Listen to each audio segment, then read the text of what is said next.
because we are kings and our words matter.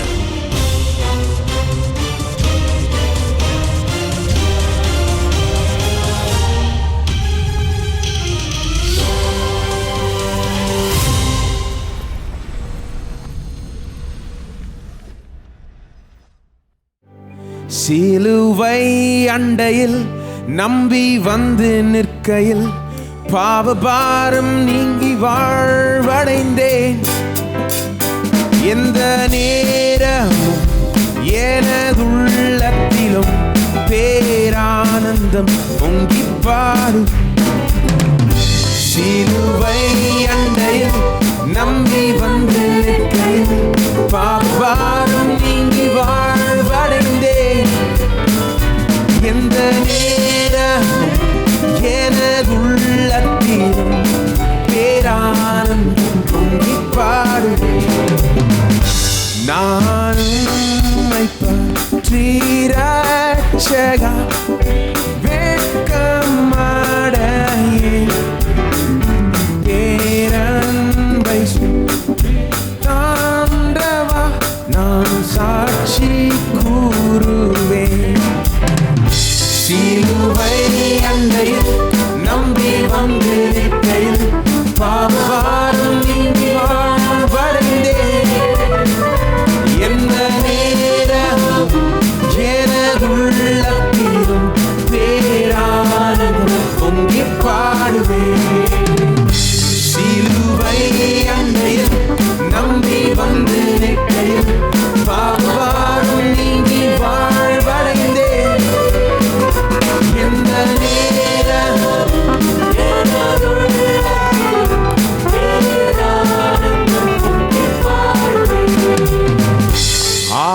உந்தன் நல்ல நாமத்தை நான் நம்பி சார்வதா நீ கைவிடி இவ்வேளையை காப்பி தேவாவியா.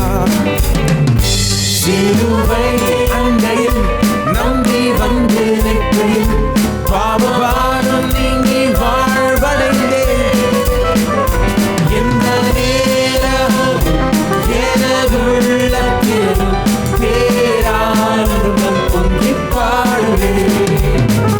சிலுவை அண்டையில் நம்பி வந்து நிற்கையில் பாவபாரம் நீங்கி வாழ்வடைந்தேன். எந்த நேரமும் எனதுள்ளத்திலும் பேரானந்தம் பொங்கி பாடுவேன். மாவல்ல வாக்கின் உண்மையை கண்டுணர செய்தி நான் ஒப்புவித்த பொருளை விடாமல் காக்கிறேன். சிலுவை அண்டையில் நம்பி வந்து நிற்கையில் பாவபாரம் நீங்கி வாழ்வடைந்தேன். எந்த நேரமும் எனதுள்ளத்திலும் பேரானந்தம் பொங்கி பாடுவேன். சிலுவை அண்டையில் நம்பி வந்து நிற்கையில் பாவபாரம் நீங்கி வாழ்வடைந்தேன். எந்த நேரமும் எனதுள்ளத்திலும் பேரானந்தம் பொங்கி பாடுவேன். வல்லமை உண்டே உண்டே அற்புத வல்ல இயேசுவின் இரத்தத்தால். வல்லமை உண்டே உண்டே அற்புத வல்ல ஆட்டுக்குட்டியின் இரத்தத்தினால். வல்லமை உண்டே உண்டே அற்புத வல்ல இயேசுவின் இரத்தத்தால். வல்லமை உண்டே உண்டே அற்புத வல்லமை ஆட்டுக்குட்டியின் இரத்தத்தினால். வல்லமை உண்டே வல்லமை உண்டே உண்டே அற்புத வல்லமை இயேசுவின் இரத்தத்தால். வல்லமை உண்டே உண்டே அற்புத வல்லமை ஆட்டுக்குட்டியின் கடைசி முறையா போறோம். வல்லமை உண்டே, வல்லமை உண்டே, உண்டே அற்புத வல்லமை இயேசுவில். வல்லமை உண்டே, உண்டே அற்புத வல்லமை ஆட்டுக்குட்டியின் இரத்தத்தினால்.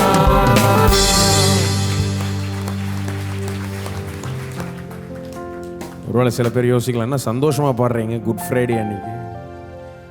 குட் ஃப்ரைடேங்க அது.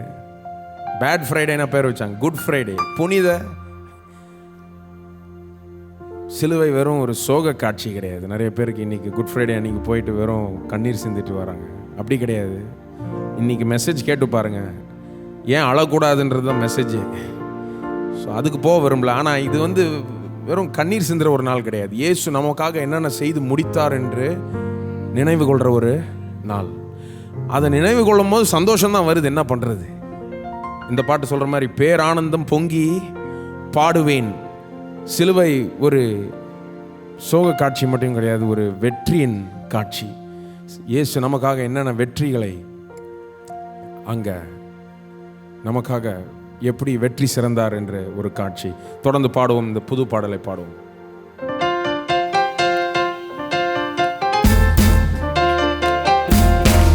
கரங்களை தட்டி பாடுவோம்.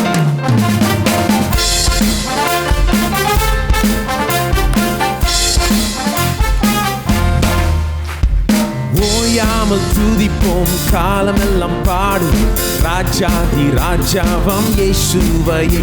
என்றும் ஓயாமல் துதிப்போம், காலமெல்லாம் பாடுவோம், ராஜாதி ராஜாவாம் இயேசுவையே. பாடு ஓசன்னா ஓசன்னா ஓசன்னா, என்றும் ஓசன்னா ஓசன்னா ஓசன்னா. பாடு ஓசன்னா ஓசன்னா ஓசன்னா, என்றும் ஓசன்னா ஓசன்னா ஓசன்னா. ஓயாமல் துதிப்போம், காலமெல்லாம் பாடுவோம், ராஜாதி ராஜாவாம் இயேசுவையே. என்றும் ஓயாமல் துதிப்போம், காலமெல்லாம் பாடுவோம், ராஜாதி ராஜாவாம் இயேசுவையே.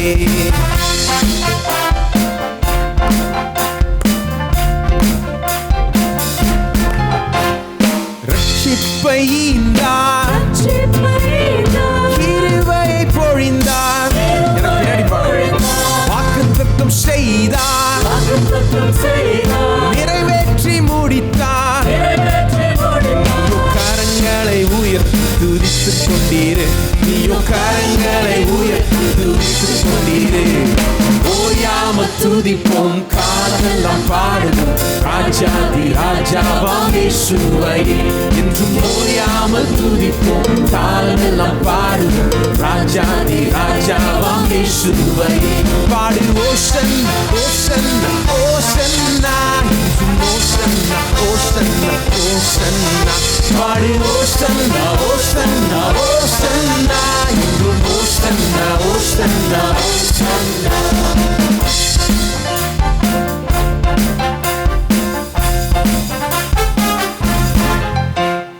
கட்டுகளை அறுத்தார், சாபங்களை முறித்தார்,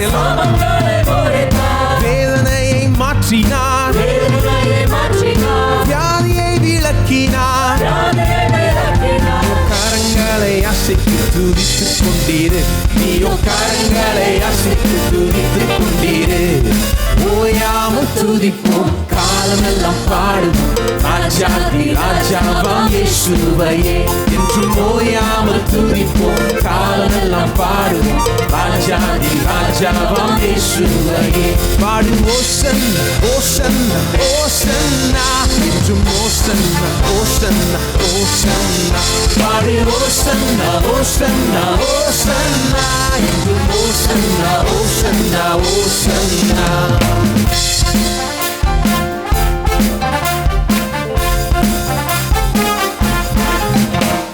சத்துருவை மீதித்தார், எதிரி அடங்கினான், இயேசுவை ஜெயித்தார், ராஜரீகம் செய்கிறார். கரங்களை தட்டி துதித்துக் கொண்டீரு, நீயோ கரங்களை தட்டி துதித்துக் கொண்டீரு. துதிப்போம், காலமெல்லாம் பாடுவோம், ராஜாதி ராஜாவாம் இயேசுவையே. ஓயாமல் துதிப்போம், காலமெல்லாம் பாடுவோம், ராஜாதி ராஜாவாம் இயேசுவையே. பாடு ஓசன்னா ஓசன்னா ஓசன்னா ஓசன்னா ஓசன்னா ஓசன்னா. பாடு ஓசன்னா ஓசன்னா ஓசன்னா என்றும் ஓசன்னா ஓசன்னா ஓசன்னா.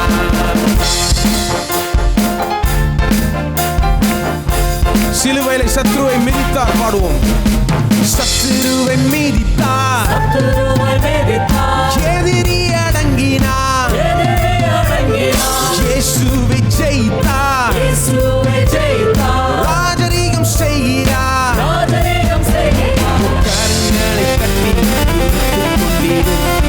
கரங்களை தட்டி துதித்துக் கொண்டீரு. ஓயாமல் துதிப்போம், காலமெல்லாம் பாடுவோம், ராஜாதி ராஜாவாம் இயேசுவையே. என்றும் ஓயாமல் துதிப்போம், காலமெல்லாம் பாடுவோம், ராஜாதி ராஜாவாம் இயேசுவையே. பாடு ஓசன்னா ஓசன்னா ஓசன்னா என்றும் ஓசன்னா ஓசன்னா ஓசன்னா. பாடு ஓசன்னா ஓசன்னா ஓசன்னா என்றும் ஓசன்னா ஓசன்னா ஓசன்னா. ஓயாமல் துதிப்போம், காலமெல்லாம் பாடுவோம், ராஜாதி ராஜாவாம் இயேசுவையே. என்றும் ஓயாமல் துதிப்போம், காலமெல்லாம் பாடுவோம், ராஜாதி ராஜாவாம் இயேசுவையே. பாடு ஓசன்னா ஓசன்னா ஓசன்னா என்றும் ஓசன்னா ஓசன்னா ஓசன்னா. பாடு ஓசன்னா ஓசன்னா ஓசன்னா என்றும் ஓசன்னா ஓசன்னா. பாடுவோம் ஓசன்னா. பாடு ஓசன்னா ஓசன்னா ஓசன்னா என்றும் ஓசன்னா ஓசன்னா ஓசன்னா. பாடு ஓசன்னா ஓசன்னா ஓசன்னா என்றும் ஓசன்னா ஓசன்னா. பாடு ஓசன்னா. பாடு ஓசன்னா ஓசன்னா ஓசன்னா என்றும் ஓசன்னா ஓசன்னா ஓசன்னா.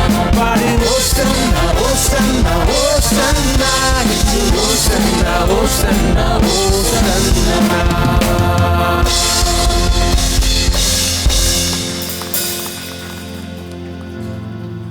இந்த மாபெரும் வெற்றி லேசா வரலானா, மிகப்பெரிய பாடுகள் வேதனைகள் நிமித்தமாக தான் வந்தது. அதன் மூலமாக தான் கடந்து சென்று போக வேண்டியதாக இருந்தது இயேசுவுக்கு. ஆகவே அதையும் மறந்துட முடியாது இன்னைக்கு.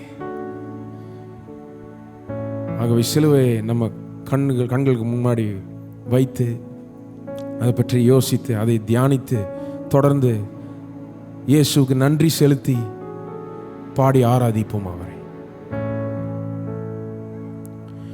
சிலுவைக்காக நன்றி, கிரயமானி நன்றி, எந்தன் பாவம் நிந்தையை சுமந்தும் அன்பை பொழிந்தீரே. அன்புக்காக நன்றி, இரத்தத்திற்காக நன்றி, என்னை சுத்தமாக்கி நீ மன்னித்தென்னை அன்பாய் அரவணைத்தீர்.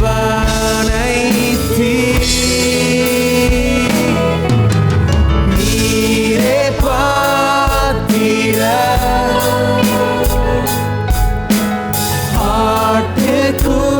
ஆட்டுக்குட்டியே, மகிழ்ந்து சூடி மகிழ்கிறோம் ஜெயவேந்தனே.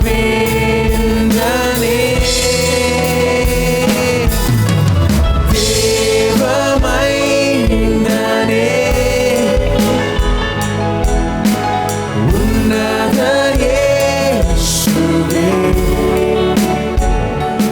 பரலோகின் அருள் பலியானி.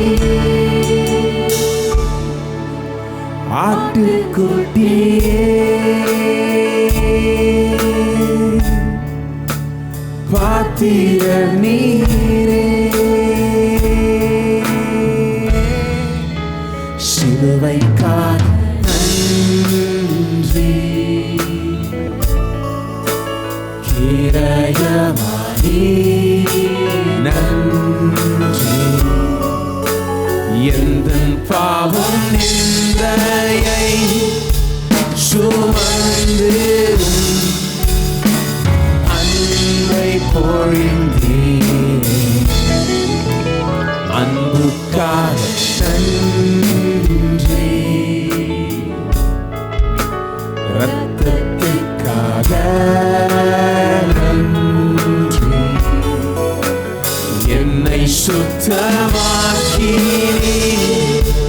மண்ணில் சென்னை அன்பாயானவனை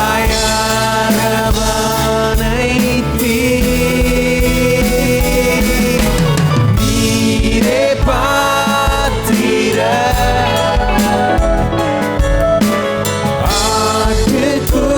ஆட்டுக்குட்டியே,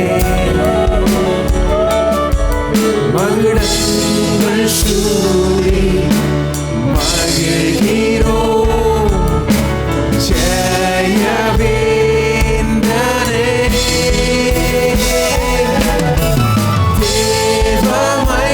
தேவமைந்தனே, உன்னதர் இயேசுவே, பரலோகினாலும் பலியானி, ஆட்டுக்குட்டியே, பாத்திர நீரே, நீரே பாத்திர, நீரே பாத்திர,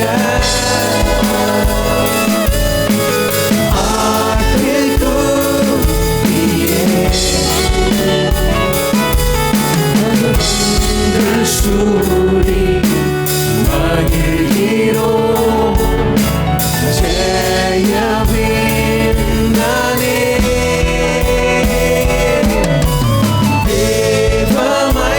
தேவமைந்தனே, உன்னதர் இயேசுவே, பரலோகினாலும் பலியானி,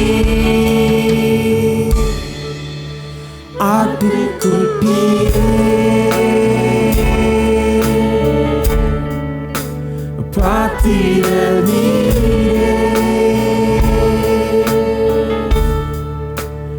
ஆட்டுக்குட்டியே, பாத்திர நீரே.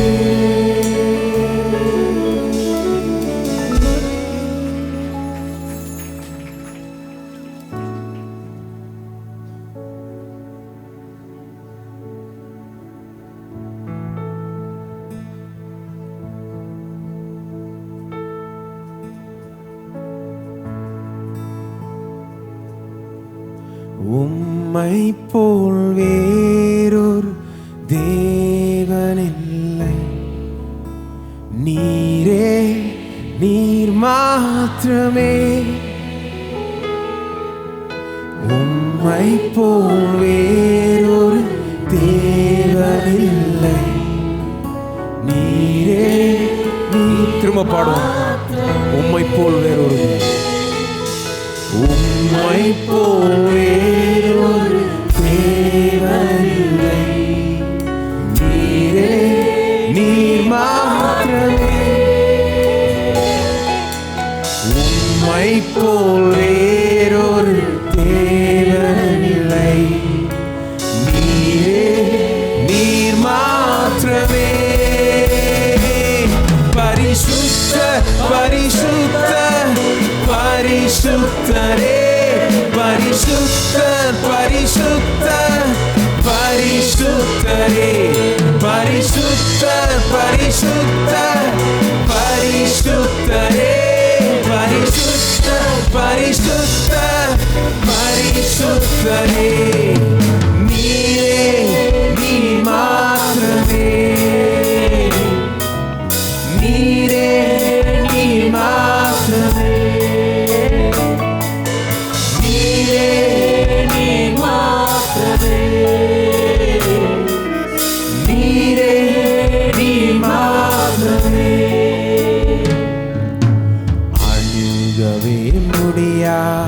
பரிசுத்த தேவ பலியான நம்மை மீட்ட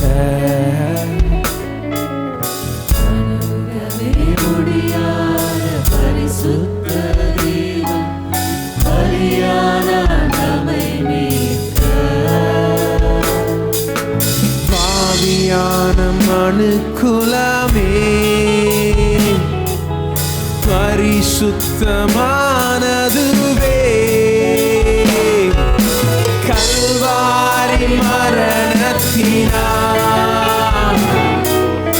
அவர் நம் தகப்பனானார். கல்வாரி மரணத்தினால் அவர் நம் தகப்பனானார்.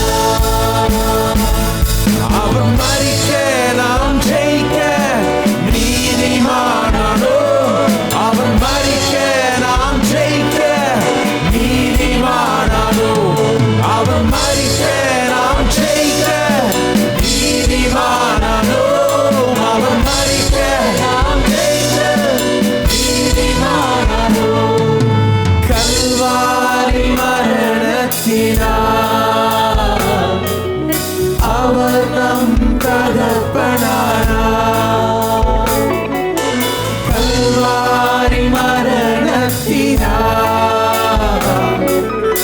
அவர் நம் தகப்பனானார். அவர் மரிக்க நாம் ஜெயிக்க, அவர் மரிக்க நாம் ஜெயிக்க நீதிமானானோ. அவர் மரிக்க நாம் ஜெயிக்க நீதிமானானோ. அவர் மரிக்க நாம் ஜெயிக்க நீதிமானானோ. அவர் மரிக்க நாம் ஜெயிக்க எல்லோரும் பாடுவோம்.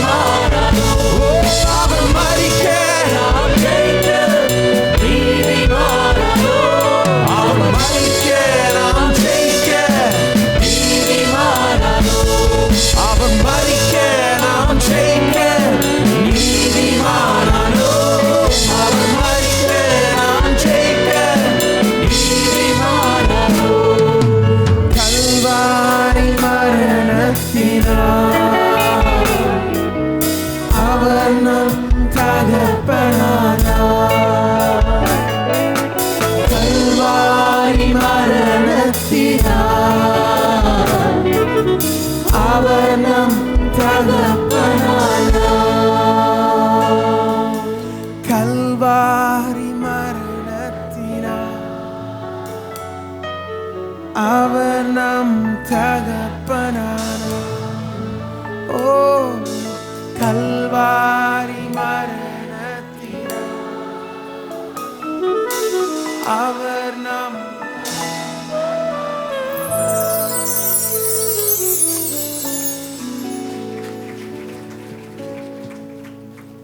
கல்வாரி மரணத்தினால் அவர் நம் தகப்பனானார். அது இந்த குட் ஃப்ரைடேன்றாங்க. அவர் தீங்கு அனுபவித்தார் நாம் ஆசீர்வதிக்கப்படுவதற்காக. அவர் பாடுபட்டார் நாம் வெற்றியோடு வாழ்வதற்காக. இதுதான் குட் ஃப்ரைடே. அது நடக்கலன்னா நமக்கு இன்றைக்கு வாழ்க்கை நடக்காது, எதிர்காலம் கிடையாது. எல்லாரும் நாம் கர்த்தரை நாம் துதிப்போம், உள்ளங்களை உயர்த்தி கர்த்தரை ஸ்தோத்திரிப்போம். துதியும் ஸ்தோத்திரத்தை கர்த்தருக்கு நாம் செலுத்துவோம். ஹல்லேலூயா. ஸ்தோத்திரம் ஸ்தோத்திரங்க தாவே, உம்மை துதிக்கிறோம், உம்மை துதிக்கிறோம், துதிக்கிறோம், துதிக்கிறோம் தேவனே. பிதாவே, உம்மை துதிக்கிறோம், உம்மை ஸ்தோத்திரிக்கிறோம். இந்த காலை வேளையில் கல்வாரி சிலுவை எண்ணி பார்க்கிறோம். அங்கே நீர்ப்பட்ட பாடுகள் எங்களுக்காக நீர் சிந்தின உம்முடைய ரத்தம், கடைசி சொட்டு ரத்தம் வரை நீர் சிந்தினீர். ஜீவனையே கொடுத்தீர், மரித்தீர், அவமானம் எல்லாவற்றையும் ஏற்றுக்கொண்டீர். எங்கள் சாபங்களை சுமந்தீர், பாவத்தை சுமந்தீர். நாங்கள் ஆசீர்வாதமாக இருக்கும்படியாக சிலுவை குறித்த ஒரு வெளிப்பாடு இன்றைக்கு மக்களுக்கு கிடைக்கட்டும் கர்த்தாவே. அந்த வெளிப்பாடு மக்களுடைய உள்ளங்களை பூரிக்க வைக்கட்டும், சந்தோஷப்படுத்தட்டும், தேவனுடைய அன்பை உணர வைக்கட்டும். ஒவ்வொருவரும் தங்களை அர்ப்பணித்துக் கொள்ள, இந்த இயேசுவுக்காக வாழ தங்களையே அர்ப்பணித்துக் கொள்ள இன்றைக்கு ஆவியானவர் வல்லமையாய் உடைய வார்த்தையை கொண்டு கிரியை செய்வீராக. சிலுவையை குறித்த வெளிப்பாட்டை ஆவியானவர் தாமே தருவீராக. மனக்கண்களை பிரகாசிப்பிக்க பண்ணியறலும். உமக்கு எல்லா கனம், மகிமை, துதி, ஸ்தோத்திரங்களை ஏறெடுக்கிறோம். இயேசுவின் நாமத்தில் ஜெபிக்கிறோம். ஆமென். எனக்கு சில்ட்ரன் சர்ச் இருக்காது, சிறு பிள்ளைகள் இங்கேயே இருக்கலாம். ஈஸ்டர் அன்றும் சில்ட்ரன் சர்ச் இருக்காது, அன்றைக்கும் இங்கேயே இருக்கலாம். காணிக்கை நாளை கர்த்தரை ஆராதிக்கின்ற நேரம்.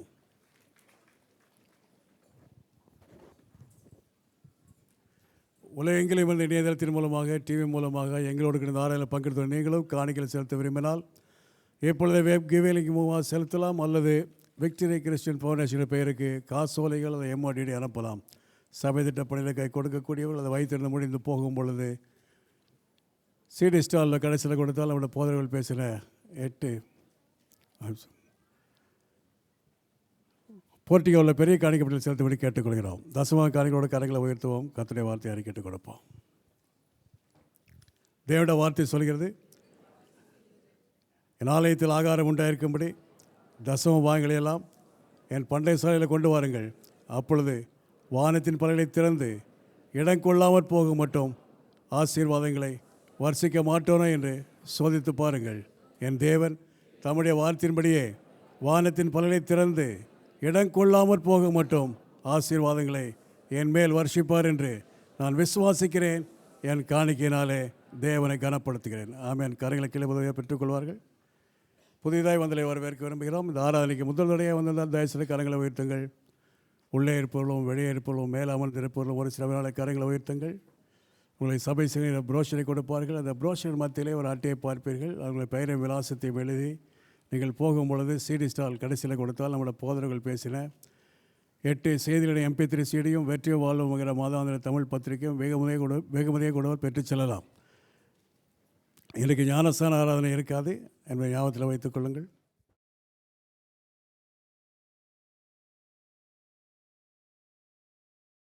இன்றைக்கு ஞாயிற்றுக்கிழமை போலவே 4 ஆராதனைகள், சாயங்காலமும் ஆராதனை இருக்குது. ஆங்கிலம் தமிழ் 2 மொழிகளிலும் சாயங்காலம் இதே ஆராதனை ரிப்பீட் ஆகுது. ஆனால் ஆங்கிலம் தமிழ் மொழிகளில் இந்த வர்ற ஞாயிற்றுக்கிழமை, அதாவது ஈஸ்டர் தினத்தன்று 4 ஆராதனை இருக்குது. ஆனால் 4ம் காலையில் இருக்கும், சாயங்காலம் ஆராதனை கிடையாது என்பதை மனதில் வைத்துக்கொள்ளுங்கள். 4 ஆராதனையும் காலையிலே இருக்கும். காலை 5 மணி, 7 மணி, 9:15, 3 தமிழ், 11:30 மணி ஆங்கிலம்.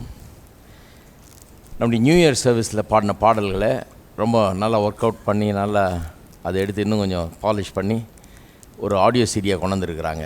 ரொம்ப நல்லா வந்திருக்குது. வேணுங்கிறவங்க வாங்கி கொள்ளலாம். நம்முடைய புக் ஸ்டோரில் இன்று முதல் அது விற்பனைக்கு உள்ளது. கர்த்தருடைய வார்த்தைக்கு திருப்போம். லூக்கா எழுதின சுவிசேஷம் 23ஆம் அதிகாரத்துக்கு திருப்போம். 27ஆம் வசனத்திலிருந்து வாசிக்கிறேன். லூக்கா எழுதின சுவிசேஷம் 23ஆம் அதிகாரம் 27ஆம் வசனத்திலிருந்து. திரள் கூட்டமான ஜனங்களும் அவருக்காக புலம்பி அழுகிற ஸ்திரீகளும் அவருக்கு பின் சென்றார்கள். இயேசு அவர்கள் முகமாய் திரும்பி, எருசலேமின் குமாரத்திகளே, நீங்கள் எனக்காக அழாமல் உங்களுக்காகவும் உங்கள் பிள்ளைகளுக்காகவும் அழுங்கள். இதோ மலடிகள் பாக்கியவதிகள் என்றும் பிள்ளை பெறாத கற்பங்களும் பால் கொடாத முலைகளும் பாக்கியமுள்ளவைகள் என்றும் சொல்லப்படும் நாட்கள் வரும்.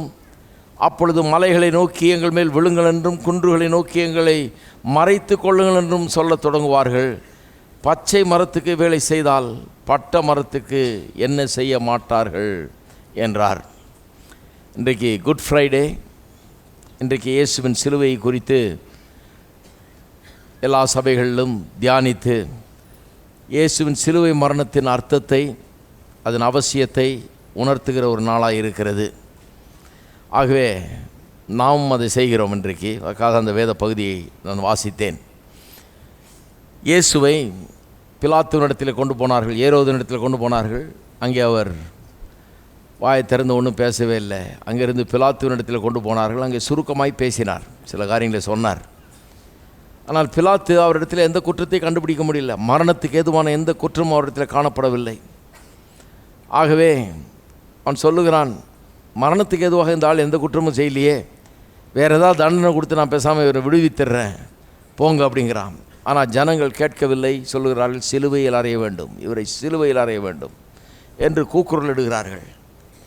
அவருடைய ப்ரெஷருக்கு அவன் ஆளாகி கடைசியில் அவர்கள் இஷ்டத்துக்கு செய்து கொள்ளும்படி அவரை அவரிடத்தில் ஒப்பு கொடுக்குறான்.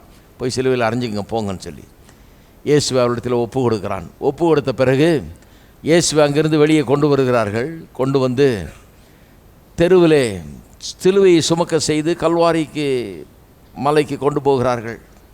போகிற வழியிலே ஏராளமான பேர் கூடி நின்று இவரை பரியாசம் பண்ணுவதும் வேடிக்கை பார்ப்பதும் இப்படி பலரும் அங்கே இருக்கிறார்கள். விரோதிகள் எல்லாம் அங்கே இருக்கிறார்கள். வேத பாரகர் முதற்கொண்டு இவரை எதிர்த்து இவரை சிலுவையில் அறைய வேண்டும் என்று கூக்குரலிட்ட அந்த மாப், அந்த ஜனக்கூட்டம் அங்கே இருக்கிறது. வேத பாரகர்களுக்கெல்லாம் ரொம்ப சந்தோஷம். நம்மளையெல்லாம் நம்முடைய பாரம்பரியத்தெல்லாம் குலைத்து போட்ட இவனை கொன்று விட்டால் நமக்கு எந்த பிரச்சனையும் இருக்காது இனிமே என்று சொல்லி அவர்கள் சந்தோஷப்படுகிறார்கள். இப்படி இவர் கொல்லப்படுவதை குறித்து சந்தோஷப்படுகிற ஒரு கும்பல் இருக்கிறது. இன்னொன்று இந்த ரோம போர்ச்சேவர்கள், புறஜாதியார், அப்படிப்பட்ட ஜனங்கள். அவர்கள் இதை பற்றி ஒரு பெருசாக நினைக்கல. போர்ச்சேவர்கள்லாம் தினந்தோறும் குற்றவாளியை பிடிச்சி அடிக்க வேண்டியது, உதைக்க வேண்டியது, துன்புறுத்த வேண்டியது, அது தினந்தோறும் நடக்கிற ஒரு காரியம். அது குறித்து அவங்க பெருசாக நினைக்கிறதில்லை. ஒருத்தன் சாகிறது அவர்களுக்கு பெரிய இது இல்லை, ஒருத்தன் அடிபடுறது ஒரு பெரிய இது கிடையாது. அவனுடைய காயத்தை பார்த்து இவங்க ஒன்றும் கண்ணீர் விட போகிறதில்லை. அதை குறித்து அவர்களுக்கு பெரிய கரிசனை இல்லை. They are the indifferent crowd. அவர்கள் ஏனோதானோ என்று இருக்கிறவர்கள். இங்கே என்னமோ நடக்குது, அவங்க மதம், அவங்க இது என்னமோ சண்டை போட்டுக்கிட்டாங்க, இவரை சிலுவையில் அறையிறாங்க அப்படிங்கிற விதத்தில் அவங்க கூட போயிட்டுருக்கிறாங்க. இப்படி வெறுக்கிறவர்கள், இப்படி இவரை வெறுக்கிறவர்கள் ஒரு பக்கம், ஏனோதானோ என்று இருக்கிறவர்கள் ஒரு பக்கம், இவர்களுக்கு நடுவே இவருக்கு பரிதாபப்படுகிற இன்னொரு கூட்டம் பெண்கள். பெண்களை சொல்லவே வேண்டியதில்லை. குழா தண்ணி திறந்து விட்டா மாதிரி யாராவது ஒருத்தர் கஷ்டப்படுறத பார்த்தா உடனே பல பல பலன்னு கொட்டும் தண்ணி கண்ணில் இருந்து, இல்லையா? அவர்கள் இறக்க குணம் உள்ளவர்கள். கண்ணீர் ரெடியாக இருக்கும், ஸ்டோர்டாக வச்சுருப்பாங்க. கட கட கட கடன்னு கண்ணீர் கொட்டும். இந்த மனுஷனை பார்க்கிறார்கள். இவரை நிறைய பேருக்கு தெரியும். சிலர்லாம் இவருடைய சிம்பத்தைசர்ஸ், இவரை பற்றி நன்றாக எண்ணுகிறவர்கள். ஒருவேளை இவருடைய குடும்பத்தை சேர்ந்த சிலர் இயேசுவின் மூலம் சுகத்தை பெற்றிருக்கலாம். சிலர் இவருடைய போதனைகளை கேட்டிருக்கலாம். இவருடைய உள்ளம் அவரை பாராட்டியிருக்கலாம். இவர் நல்லவர் என்று அவர்களுக்கு தெரியும். கனிவானவர், இரக்கமுள்ளவர், நல்ல வார்த்தைகளை பேசுகிறவர் என்பதெல்லாம் அவர்களுக்கு தெரியும். பெண்கள் இவருடைய போதனையெல்லாம் கேட்டு பாராட்டி இருக்கிறார்கள். ஒரு பெண் ஒரு முறை காதர்னா கூட்டத்தின் மத்தியில் இயேசு பிரசங்கம் பண்ணிகிட்டு இருக்கும்போதே, உன்னை பெற்ற தாய் ஆசீர்வதிக்கப்பட்டவள், உனக்கு பால் கொடுத்த அந்த தாய் ஆசீர்வதிக்கப்பட்டவள் என்று சொல்லி கத்துறா. ஏன்னா அவ்வளோ நல்ல வார்த்தைகள் அவர் பேசுகிறார். அது இந்த பெண்களுக்கு அது ஆசீர்வாதமாக இருந்தது. இப்படி அவர் மேலே பரிதாபப்படுற ஒரு கும்பல், இவர்கள் அழுது புலம்பிக் கொண்டு இவருக்கு பின்னால் வருகிறார்கள். ஏனென்றால் அவரை பார்க்கிறார்கள், அவர் உடம்பெல்லாம் காயம். அவரை பரியாசம் பண்ணுகிறவர்கள் ஏராளம் பேர், அவரை பாய்க்கிறவர்கள், இவர்கள் கொன்னா போதுன்னு இருக்கிறவங்க ஏராளமான பேர், அவருக்கு தீமை செய்ய வேண்டும் என்று நிற்கிற ஒரு கூட்டமே இருக்கிறது. அவரை அடித்து உதைத்து துன்புறுத்தி துப்பி பரிகசித்து இப்படி பண்ணதை பார்க்கிறார்கள். உள்ளத்தில் ஒரு பரிதாபம் அவர்கள் கிளம்புகிறது. ஆகவே அவர்கள் அழுகிறார்கள். அழுது புலம்பிக் கொண்டே கூட வருகிறார்கள். ஸோ ஒரு பக்கம் ஏனோதானோன்னு ஒரு கூட்டம், இவருக்கு என்ன நடந்தால் நமக்கு என்ன, சீக்கிரம் நம்ம வேலையை சீக்கிரம் போய் சிலுவையில் அரைஞ்சிட்டு போய் டிஃபன் சாப்பிடுவோன்னு இருக்கிற ஒரு கூட்டம். இன்னொரு கூட்டம், இந்த ஆளை கொன்னே தீரணும் விடக்கூடாது அப்படின்னு கங்கணம் கட்டிக்கிட்டு சிலுவையில் அறைய வேணும்னு கூக்குரலிட்டு கொண்டிருந்த கூட்டம். இன்னொரு பக்கம் இவரை குறித்து பரிதாபப்படுகிற, இவர் படுகிற பாடுகளை கண்டு பரிதாபப்படுகிற ஒரு கூட்டம். அதுதான் இந்த பெண்கள், அழுகிற பெண்கள். இந்த அழுகிற பெண்களை பார்த்து இயேசு சொல்லுகிறார் 27ஆம் வசனத்தில். இந்த 27ஆம் வசனத்தை தான் நான் உங்களுக்கு 27, 28 வசனங்களை தான் நான் உங்களுக்கு சுட்டி காண்பிக்க விரும்புகிறேன். திரள் கூட்டமான ஜனங்களும் அவருக்காக புலம்பி அழுகிற ஸ்திரீகளும் அவருக்கு பின் சென்றார்கள். இயேசு அவர்கள் முகமாய் திரும்பி, எருசலேமின் குமாரத்திகளே, நீங்கள் எனக்காக அழாமல் உங்களுக்காகவும் உங்கள் பிள்ளைகளுக்காகவும் அழுங்கள் என்றார். அழுகிறவர்களை பார்த்து, இவருக்கு பரிதாபப்பட்டு அழுகிறவர்களை பார்த்து இயேசு சொல்கிறார், அழாதீங்க, நிறுத்துகின்றார். அழுகையை நிறுத்துகின்றார். எனக்காக அழாதீர்கள், உங்களுக்காக அழுங்கள், உங்களுடைய பிள்ளைகளுக்காக அழுங்கள் என்று சொல்லுகிறார். இதில் ஒரு பெரிய டீச்சிங்காக அடங்கி இருக்குது பாருங்கள்.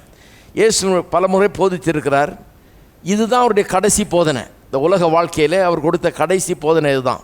சிலுவையில் ஒரு சில வார்த்தைகளை பேசினார். இந்த 7 வார்த்தை குறித்தெல்லாம் சொல்கிறோம் இல்லையா, இப்படி அங்கங்கே துண்டாக சில வார்த்தைகளை பேசினார். ஆனால் ஒரு கோர்வையாக ஒரு போதனைன்னு எடுத்துக்கிட்டிங்கன்னா இதுதான் கடைசியாக அவர் கொடுத்த ஒரு போதனை என்று சொல்லலாம்.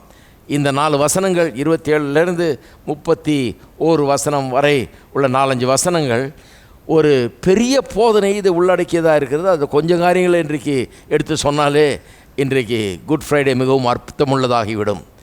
இவர் சொன்ன இந்த வார்த்தைகளை கவனிங்க. அழுகிறவர்களை பார்த்து சொல்கிறார், பெண்களை பார்த்து, எருசலேமின் குமாரத்திகளே, எனக்காக அழாதீர்கள், உங்களுக்காக உங்கள் பிள்ளைகளுக்காக ஆளுங்கள்ன்றார். இதில் ஒரு பெரிய கருத்து அடங்கி இருக்கிறது. என்னென்னா, இயேசுடைய சிலுவை மரணத்தை எப்படிப்பட்ட ஒரு கண்ணோட்டத்தோடு நாம் பார்க்க வேண்டும் என்பதை இங்கே நாம் கற்றுக்கொள்ள வேண்டும். எப்படி பார்க்கணும் அவருடைய சிலுவைன்னு அவரே சொல்கிறாரு.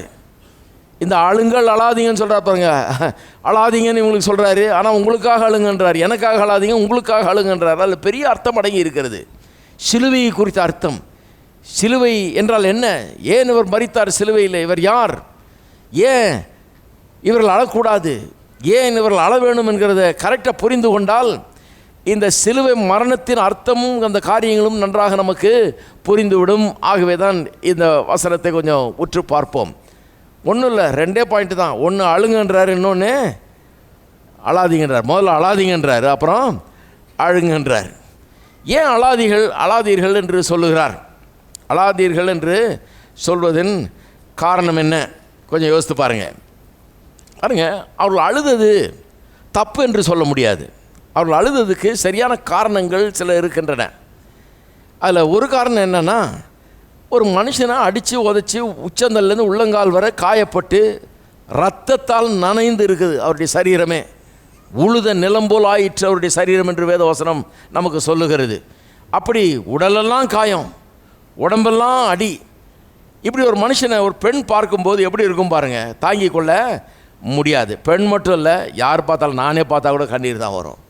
நம்ம ஊரில் ஒரு ஆள் அடிக்கிறாங்கன்னு வைங்க, அந்த ஆளை நமக்கு தெரியும்னு வச்சுங்க, நம்ம பார்த்துருக்கோம், பிரசங்கம் பண்ணியிருக்காரு, போகிறவர்களுக்கெல்லாம் சோகம் கொடுத்துருக்கிறாரு, எத்தனையோ குருடர் பார்வை அடைஞ்சிருக்கிறாங்க, முடவர் நடந்திருக்கிறாங்க, காது கேட்காதவங்களுக்கு காது கேத்திருக்கு, செத்தவர்களை கூட உயிரோடு எழுப்பியிருக்கிறாரு, அருமையான பிரசங்கங்கள் செய்திருக்கிறாரு, பெரிய ஆறுதலை மக்களுக்கு கொண்டு வந்திருக்கிறாரு, உற்சாகத்தை அளித்திருக்கிறார். அப்படிப்பட்ட ஒரு நல்ல மனுஷன்.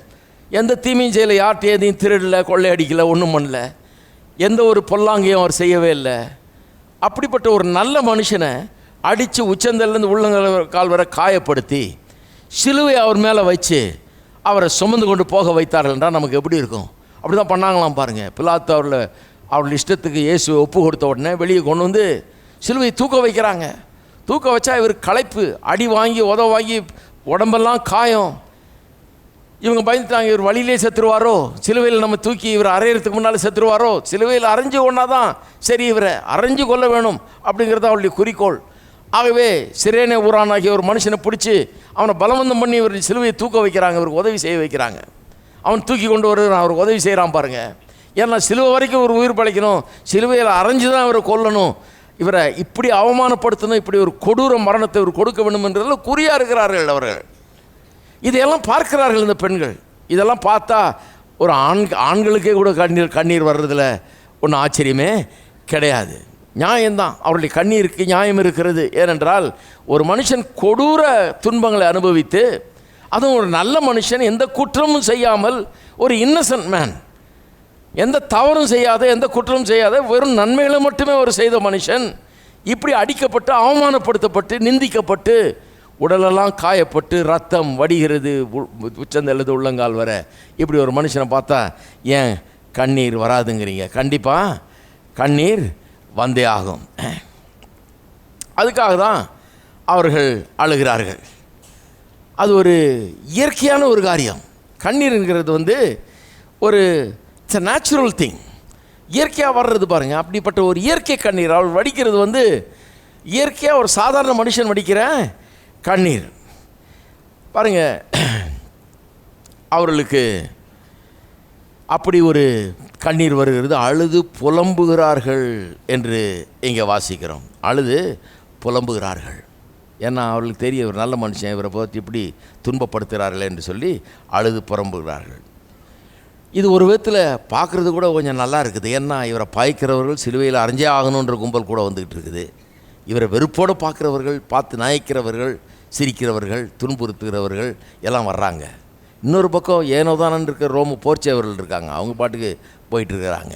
இதுக்கு நடுவில் பரிதாபப்படுற ஒரு கும்பல். இது ஒரு ஹாப்பி கான்ட்ராஸ்ட் மாதிரி இருக்குது.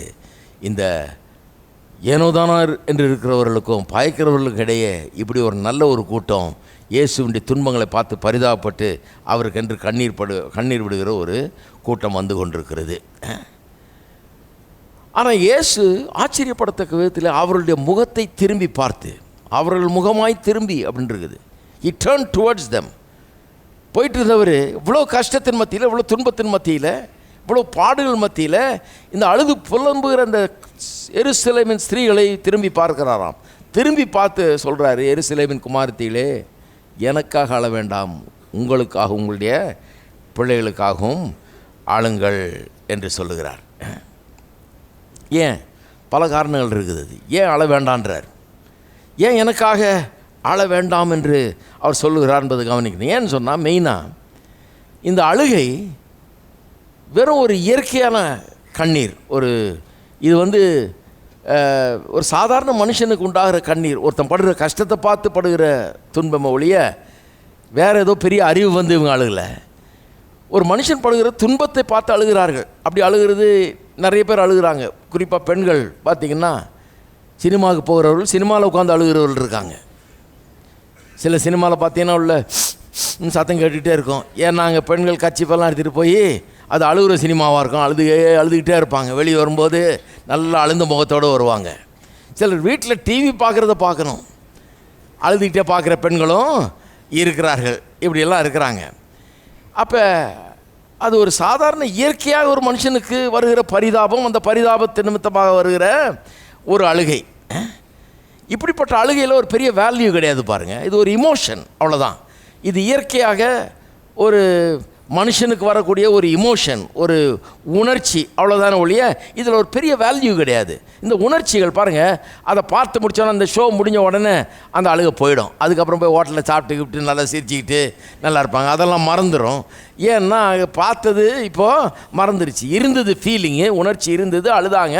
இப்போ அந்த உணர்ச்சி போயிடுச்சு. அது வந்த வேகத்தில் போயிடுது. வந்தது திடீர்னு மறைஞ்சிருச்சு, காணவே காணும். அப்படிப்பட்டது. இந்த பெண்களை ஏன் அழாதீங்கன்னாரு. ஏன்னா இந்த அழுகை ஒரு பெரிய அழுகை கிடையாது. இது ஒரு எந்த ஒரு மாற்றத்தையும் உண்டு பண்ணுகிற அழுகை கிடையாது. இந்த எருசலேமின் குமாரத்திகள் அழுதார்களே, இவர்கள்லாம் அந்த 120 பேர் கூடியிருந்த அந்த மேலறையில் இருந்தாங்களா, இவங்கெல்லாம் அன்றைக்கி அழுததோடு சரி, அதோடு வீட்டுக்கு போயிட்டாங்கன்னு நினைக்கிறேன். பெந்தகோஸ்து நாளில் இவங்களெல்லாம் யாரையும் கண்டா மாதிரி தெரியல. அவ்வளோ பேர் கூட வந்து அழுது புலம்பிக்கிட்டு இருந்தாங்க. ஆனால் அவர்கள் ரட்சிக்கப்பட்ட மாதிரி தெரியல, இயேசுவை ரட்சகராக ஏற்றுக்கொண்ட மாதிரி தெரியல, அவர்களுக்குள்ளே எந்த ஒரு பெரிய மாற்றமும் ஏற்பட்ட மாதிரி தெரியல. ஏன்னா இது வெறும் இயற்கை அழுகை, ஒரு சாதாரண மனுஷனுக்கு வர்ற ஒரு கண்ணீர். இதில் எந்த மனமாறுதலும் ஏற்படுறதில்லை, சுவாப மாறுதல் ஏற்படுறதில்லை. இதனால் பாவம் செய்கிற மனுஷன் பாவம் செய்யாமல் நிறுத்திடுறதில்லை. இதனால் ஒருத்தர் இயேசுவர் ரட்சகராக ஏற்றுக்கொள்கிறது கிடையாது, மனம் திரும்புகிறது கிடையாது, ரட்சிக்கப்பட்டுறது கிடையாது. இது ஒரு சாதாரண ஒரு கண்ணீர். நிறைய நேரத்தில் பாருங்கள், சில பிரசங்கங்கள் கூட நிறைய கண்ணீரை உண்டாக்குகிற பிரசங்கங்களாக இருக்கும். சில நேரத்தில் அந்த காலத்தில் எனக்கு ஞாபகம் இருக்குது, சில பிரசங்கியார்கள் கண்ணீரை உண்டாக்கலைன்னா நம்ம வேலையை சரியாக செய்யாமல் விட்டோன்ற ஃபீலிங் அவங்களுக்கு. அவங்க பிரசங்கம் பண்ணாங்கன்னா ஒரு 4 பேராவது அழணும். நான் கன்னியாகுமரிக்கு போயிருந்தேன் பாருங்கள். அந்த காலத்தில் 16 வயசு பையனா இன்னொரு இவாஞ்சலிஸ்ட்டுக்கு மியூசிக் வாசித்துட்டு இருந்தேன். அவர் கூட போயிருந்தோம். ஒரு பிரபல போதகருடைய இடத்துக்கு போயிருந்தோம். அவர் பழம்பெரும் போதகர். அவர் ஒரு பைபிள் காலேஜ் மாதிரி வச்சுருந்தார். 10-15 ஸ்டூடெண்ட்ஸ் இருந்தாங்க. அங்கே அவர் டீச் பண்ணிகிட்டு இருந்தார். சரி, நான் அப்போ எனக்கு 16 வயசு, அப்போ தான் SLC முடிச்சிருக்கேன். இவர் கூட பிரயாணம் பண்ணிகிட்ருக்கேன். சரி, என்ன தான் போதிக்கிறாரு அவர் ரொம்ப ஃப்ரெண்டு, எங்கள் அப்பாக்கெல்லாம் ரொம்ப ஃப்ரெண்டு பாருங்கள். சரி, என்ன தான் போதிக்கிறாருன்னு போய் கொஞ்ச நேரம் உட்காருவோம்னு அங்கே போய் உட்கார்ந்தேன். அவர் போதிக்கிறார், அந்த பசங்களுக்கு சொல்கிறார், வேடிக்கை சில காரியங்களை சொல்லுவார். அவர் சொல்கிறாரு, தம்பி, ஊழியத்துக்கு வந்தீங்கன்னா ஒன்று நீ அசைக்கணும் கூட்டத்தை, ஒன்று ஆவியானவர் அசைக்கணும் கூட்டத்தை. ஆவியானவர் அசைக்கலன்னா நீயாவது அசைச்சு தொலை, இல்லைன்னா எதுக்கு ஊழியத்துக்கு வர்ற அப்படின்னாரு. நான் நினைக்கிறேன் சிலர் ரொம்ப சீரியஸாகவே அதை எடுத்துக்கிட்டாங்கன்னு நினைக்கிறேன். நிறைய பேர் அதை சீரியஸாக ஃபாலோ பண்ணுறாங்க. அவங்க முடிவு பண்ணுறாங்க, ஆவியானவர் அசைக்கலனாலும் நம்ம போட்டு அசைச்சிருவோன்னு. நிறைய ஊழியக்காரர்கள் அப்படிப்பட்ட ஒரு முயற்சியில் இறங்குறத நான் பார்த்துருக்குறேன். எப்படின்னா, ஒரு மாம்சீகமாக ஒரு அசைவை உண்டாக்குறதற்காக போட்டு உழுக்கிறது ஜனங்களை. எதையாவது ஒன்று சொல்லி கிள்ளி அள வச்சு ஒரு இமோஷனை உண்டாக்கி, இமோஷனை கிளப்புற ஒரு பிரசங்கத்தை பண்ணி, இமோஷனை கிளப்புற பாடல்களை பாடி, இமோஷனை கிளப்புற வார்த்தைகளை பேசி இப்படி பண்ணுறத நான் பார்த்துருக்கிறேன். குறிப்பாக அந்த குட் ஃப்ரைடே நேரத்தில் இது ரொம்ப அதிகமாக இருக்கும், இந்த சீனு. சில இடங்களில் இப்படிப்பட்ட சில நேரத்தில் இது அந்த சிலுவையில் அறையிறது அப்படியே நடித்தே காட்டுவாங்க, செய்தே காட்டுவாங்க. செய்து காட்டி இதில் மக்கள்லாம் அழுகிறதெல்லாம் பார்த்துருக்குறேன் நான். ஏன் நான்லாம் சின்ன பையனாக இருக்கும்போது எங்கள் சபையிலேயே ஒரு பெரிய குரூப் ஒன்று வந்து ஃபாரின்லேருந்து ஒரு குரூப் வந்து அவங்க ஒரு நாடகம் நடத்துனாங்க பாருங்கள். ஒரு ஆளை சிலுவையில் தொங்க விட்டு அரைஞ்சாங்க பாருங்கள். அது ஷோ என்ன மாதிரி பண்ணாங்கன்றீங்க. சிலுவையில் தொங்க விட்டு அரைஞ்சாங்க, ஜனம்லாம் அழ ஆரம்பிச்சிட்டாங்க. அந்த அளவுக்கு பார்த்தா அவன் அப்படியே அரைகிற மாதிரி இருக்குது. டங்கு டங்கு டங்குன்னு போட்டு சுற்றி வச்சு அடிக்கிறாங்க. நம்ம கண் முன்னால் ரத்தம்லாம் கொட்டுற மாதிரி காமிக்கிறாங்க. அது என்னமோ எஃபெக்ட்லாம் கொடுத்து பயங்கரமாக அதை காமிச்சாங்க. ஜனங்கள்லாம் அங்கே இருக்கிற பெண்கள்லாம் பார்க்கணும், அழுது புலம்புற ஒரு கூட்டமே இருந்தது. இப்படி உணர்ச்சியை கிளப்புறதுன்னு சில இதெல்லாம் இருக்குது பாருங்கள். ஆனால் அந்த மாதிரி அழுகையை தான் வேண்டான்றாரு இயேசு. என்ன சொல்கிறாரு? எனக்காக அழாதீர்கள். வெறும் அந்த இமோஷனல் அழுகை வேண்டாம். ஏன் இமோஷனல் அழுகை வேண்டாம்? ஏன் வேண்டான்னு சொன்னால், வெறும் இமோஷனலாக அழுதிங்கன்னா அது சீக்கிரம் மறைஞ்சு போயிடும், அது மறந்து போகும். இது வந்து எந்த மாற்றத்தையும் உங்களுக்குள்ளே உண்டு பண்ண போகிறதில்ல. குட் ஃப்ரைடே அன்றைக்கி வெறும் அழுதா பத்தாது. வெறும் அவருடைய சிலுவை மரணத்தை நினச்சி, அவருடைய துன்பத்தை நினச்சி, அவருடைய கஷ்டத்தை நினச்சி நம்ம வருத்தப்பட்டு அழுது வெறும் கஞ்சியும் துவையிலும் சாப்பிட்டா போதாது. சிலர் 40 நாளாகவே சாப்பிட்டுட்டு அப்படி பண்ணால் போதாது. குட் ஃப்ரைடே அன்னைக்கு அல்லது இந்த சீசனில் அதை காட்டிலும் மேலாக ஒரு காரியம், வெறும் இமோஷனல் மூவிங் ஏற்படுறதில்ல, அதை காட்டிலும் ஒரு மேலான காரியத்தை செய்யணும். அதுக்காக சொல்கிறாரு அழாதீங்கன்னு. அது மட்டும் இல்லாமல் இப்படி அழும்போது அது ஒரு டிசெப்டிவாகவும் இருக்குது. அது நம்மளை வஞ்சித்திருது. என்னென்னா, அழுததுனாலே நாம் என்ன நினச்சிடறோம், பெரிய ஆவியானவருடைய கிரியை நமக்குள்ளே நடந்தது, நாம் ஒரு பெரிய ஒரு ஆவிக்குரிய ஆள்னு நினச்சிடறோம். நம்ம என்ன நினச்சிடறோம், சிலுவையை பற்றி பேசினோன்னு பாரு எனக்கு கண்ணில் தண்ணி வந்துருச்சு. சிலுவையை பற்றி பிரசங்கம் பண்ணார், நான் துவக்கத்துலேருந்து கடைசி வரைக்கும் அழுதுகிட்டே தான் இருந்தேன். அப்போ இவங்க என்ன நினைக்கிறாங்க, சிலுவையை பற்றி பேசினோடனே இவங்களுக்கு கண்ணீர் வந்ததுனால இவர்கள் பெரிய ஆவிக்குரியவர்கள்னு நினைக்கிறாங்க. ஆனால் சிலுவை குறித்த எந்த வெளிப்பாடும் அவர்களுக்கு கிடையாது. சிலுவையை பற்றி பேசினோடனே ஏன் கண்ணீர் விட்டாங்கன்னா, ஒரு மனுஷன் பட்ட பாடுகளை நினச்சி ஒரு இயற்கையாக ஒரு கண்ணீர் வருமா, அந்த கண்ணீர் தான் விட்டாங்களே ஒழிய ஒரு ஆவிக்குரிய உணர்வு ஏற்பட்டு அப்படி ஒரு கண்ணீர் இவர்களுக்குள்ள வரவில்லை. பாருங்கள், அதனால தான் சொல்கிறாரு எனக்காக அழாதீர்கள் அப்படின்றார். எனக்காக அழாதீர்கள்னு சொல்லிட்டு உடனே சொல்கிறாரு உங்களுக்காக அழுங்கள், உங்களுடைய பிள்ளைகளுக்காக அழுங்கள். அப்படின்னா என்ன அர்த்தம்? இந்த ராங்கான அழுகை வேணாம், தவறான அழுகை வேணாம், வெறும் ஒரு இமோஷனல் க்ரை வேணாம். இமோஷனை நான் விரும்பலன்றாரு.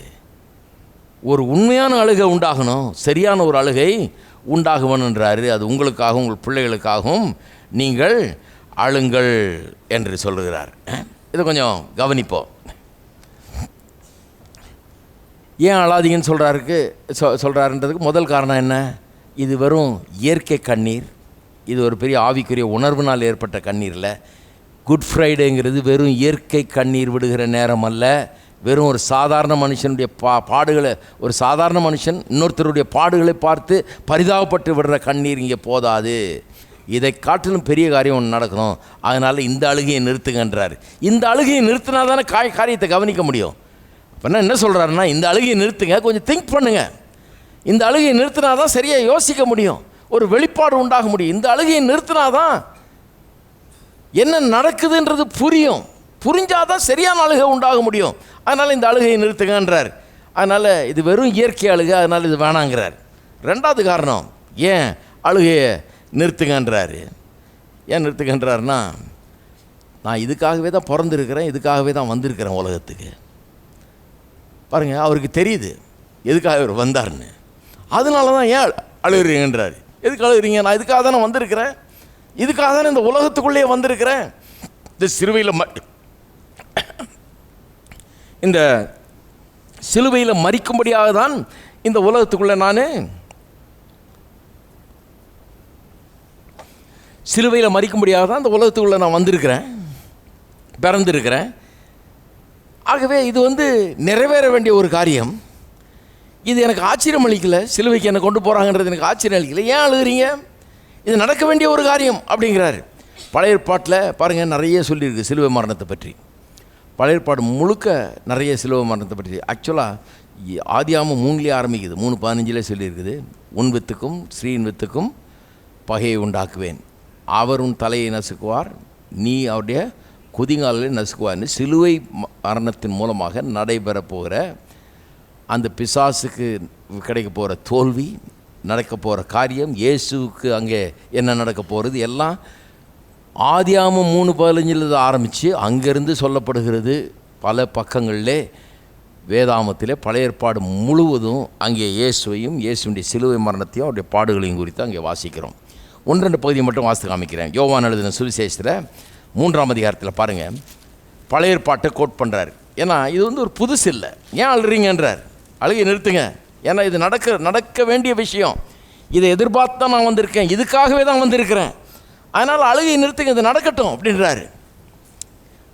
யோவான் 3:14, சர்ப்பமானது மோசையினால் வனாந்தரத்திலே உயர்த்தப்பட்டது போல மனுஷகுமாரனும் தன்னை விசுவாசிக்கிறவன் எவனோ அவன் கெட்டு போகாமல் நித்திய ஜீவனை அடையும்படிக்கு உயர்த்தப்பட வேண்டும்.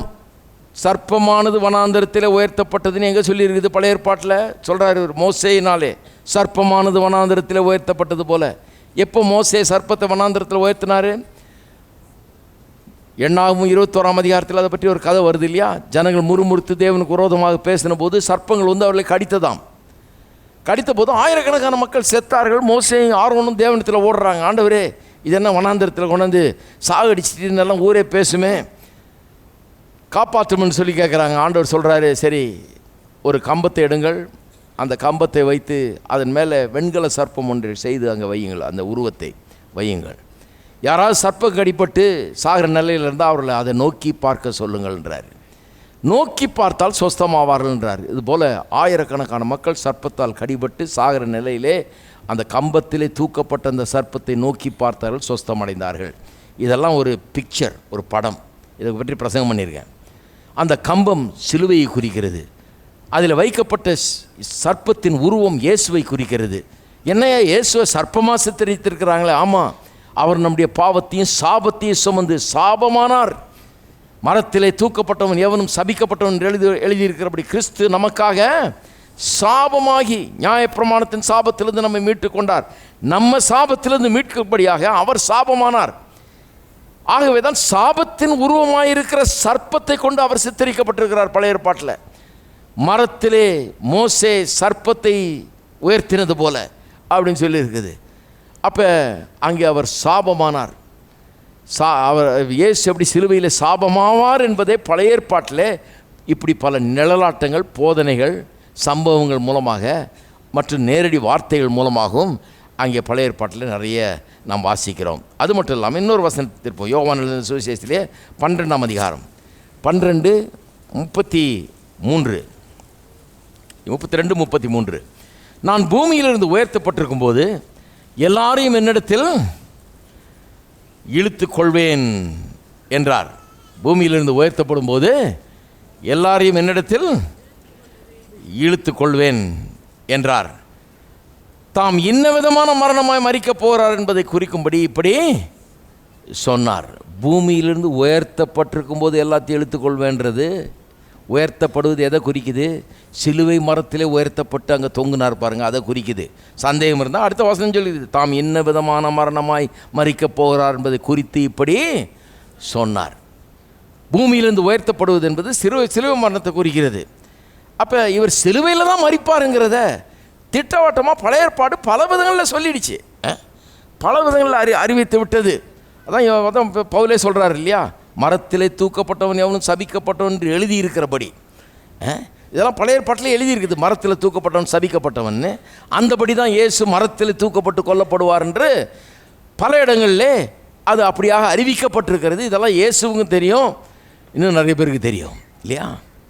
இன்னொரு வசனம் எபிரேயர் 2ஆம் அதிகாரம். அதனால தான் சொல்கிறார், அழாதீங்க, இதெல்லாம் பழைய செய்தி, பழைய ஏற்பாட்டிலே இருக்கிற பழைய செய்தி. இதெல்லாம் என்னமோ புதுசாக ஏதோ திடீர்னு நடந்த மாதிரி, ஏதோ எதேர்ச்சியாக நடந்துட்டா மாதிரி, அல்லது இது ஏதோ ஆச்சரியம் அளிக்கிற மாதிரி அழ வேணான்றார்.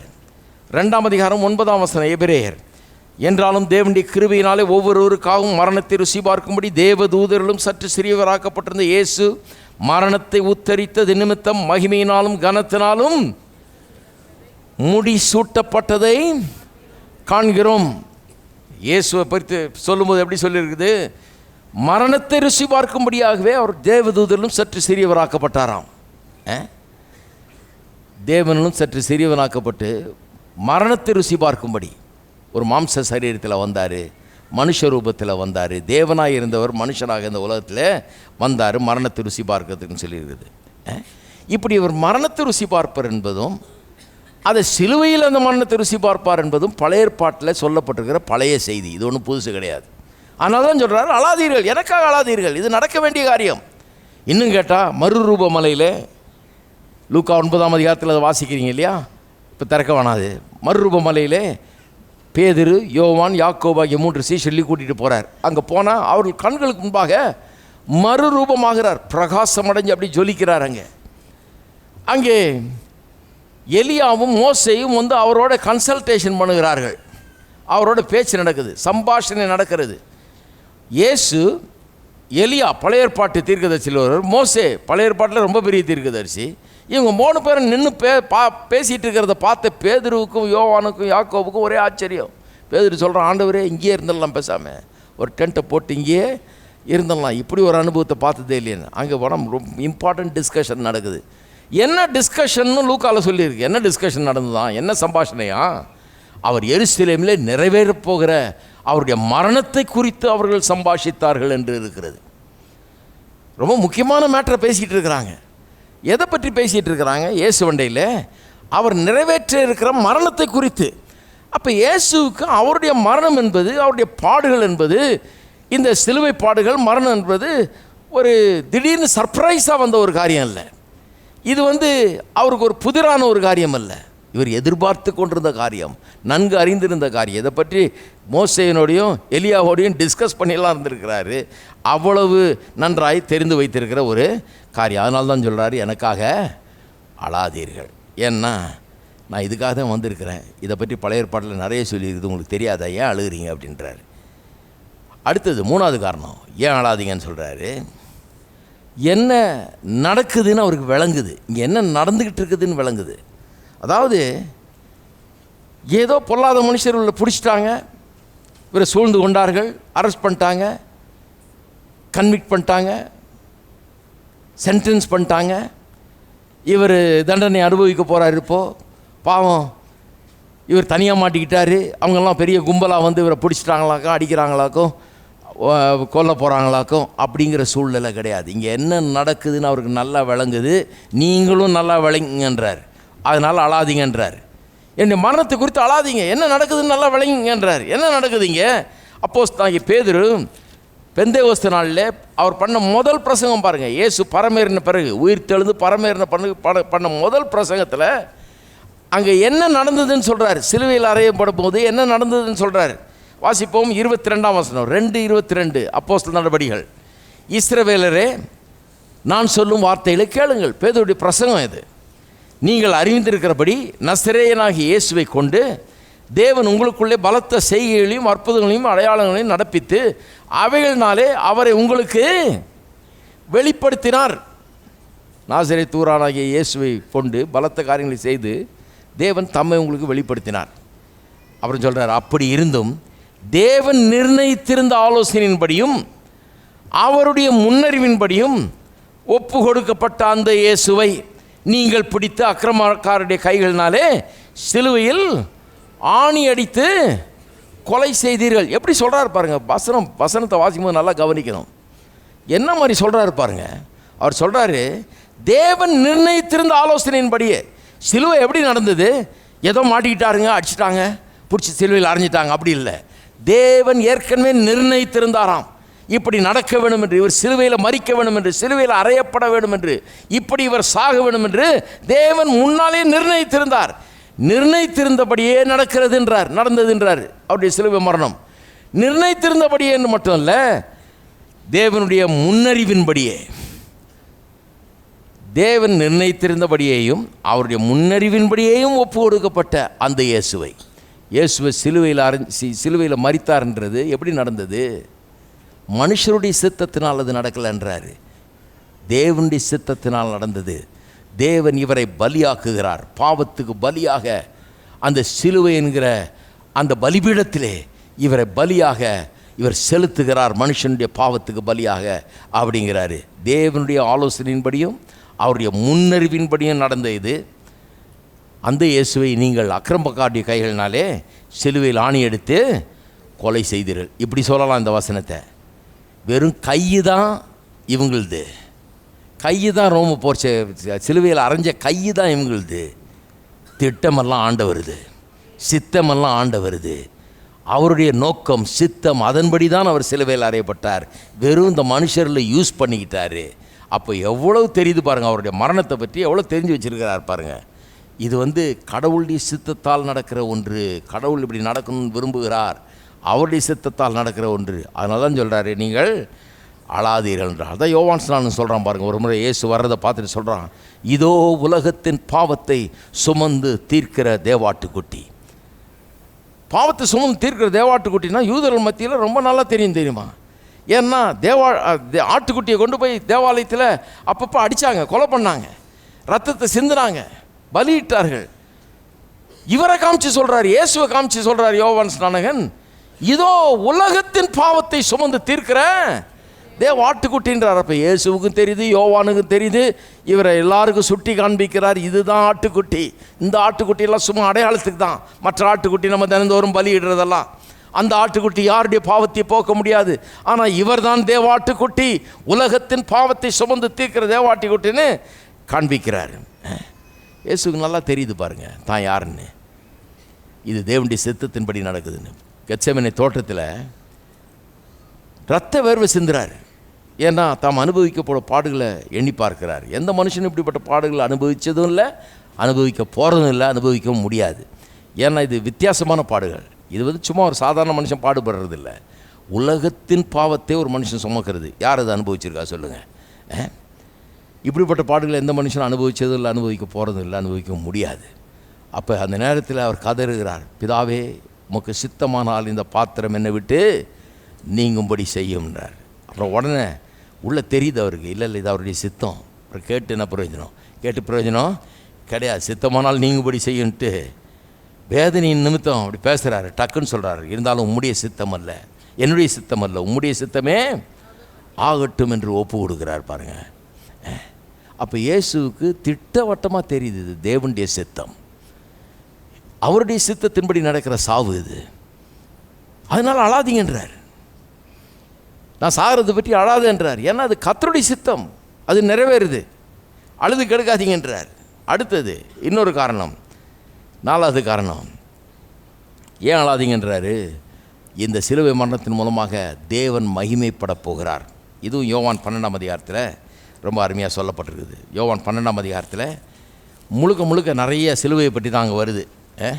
பார்த்திங்கன்னா அங்கே 24ஆம் வசனத்துலலாம் பார்த்திங்கன்னா, கோதுமை மணியானது நிலத்தில் விழுந்து சாகவிட்டால் தனித்திருக்கும், செத்ததை ஆகில் மிகுந்த பலனை கொடுக்கும்னு தன்னுடைய மரணத்தை பற்றி பலவிதமாக பேசிக்கிட்டே வர்றாருங்க. பேசிக்கிட்டே 28ஆம் வசனத்தில் சொல்கிறாரு, பிதாவே உமது நாமத்தை மகிமைப்படுத்தும் என்றார்.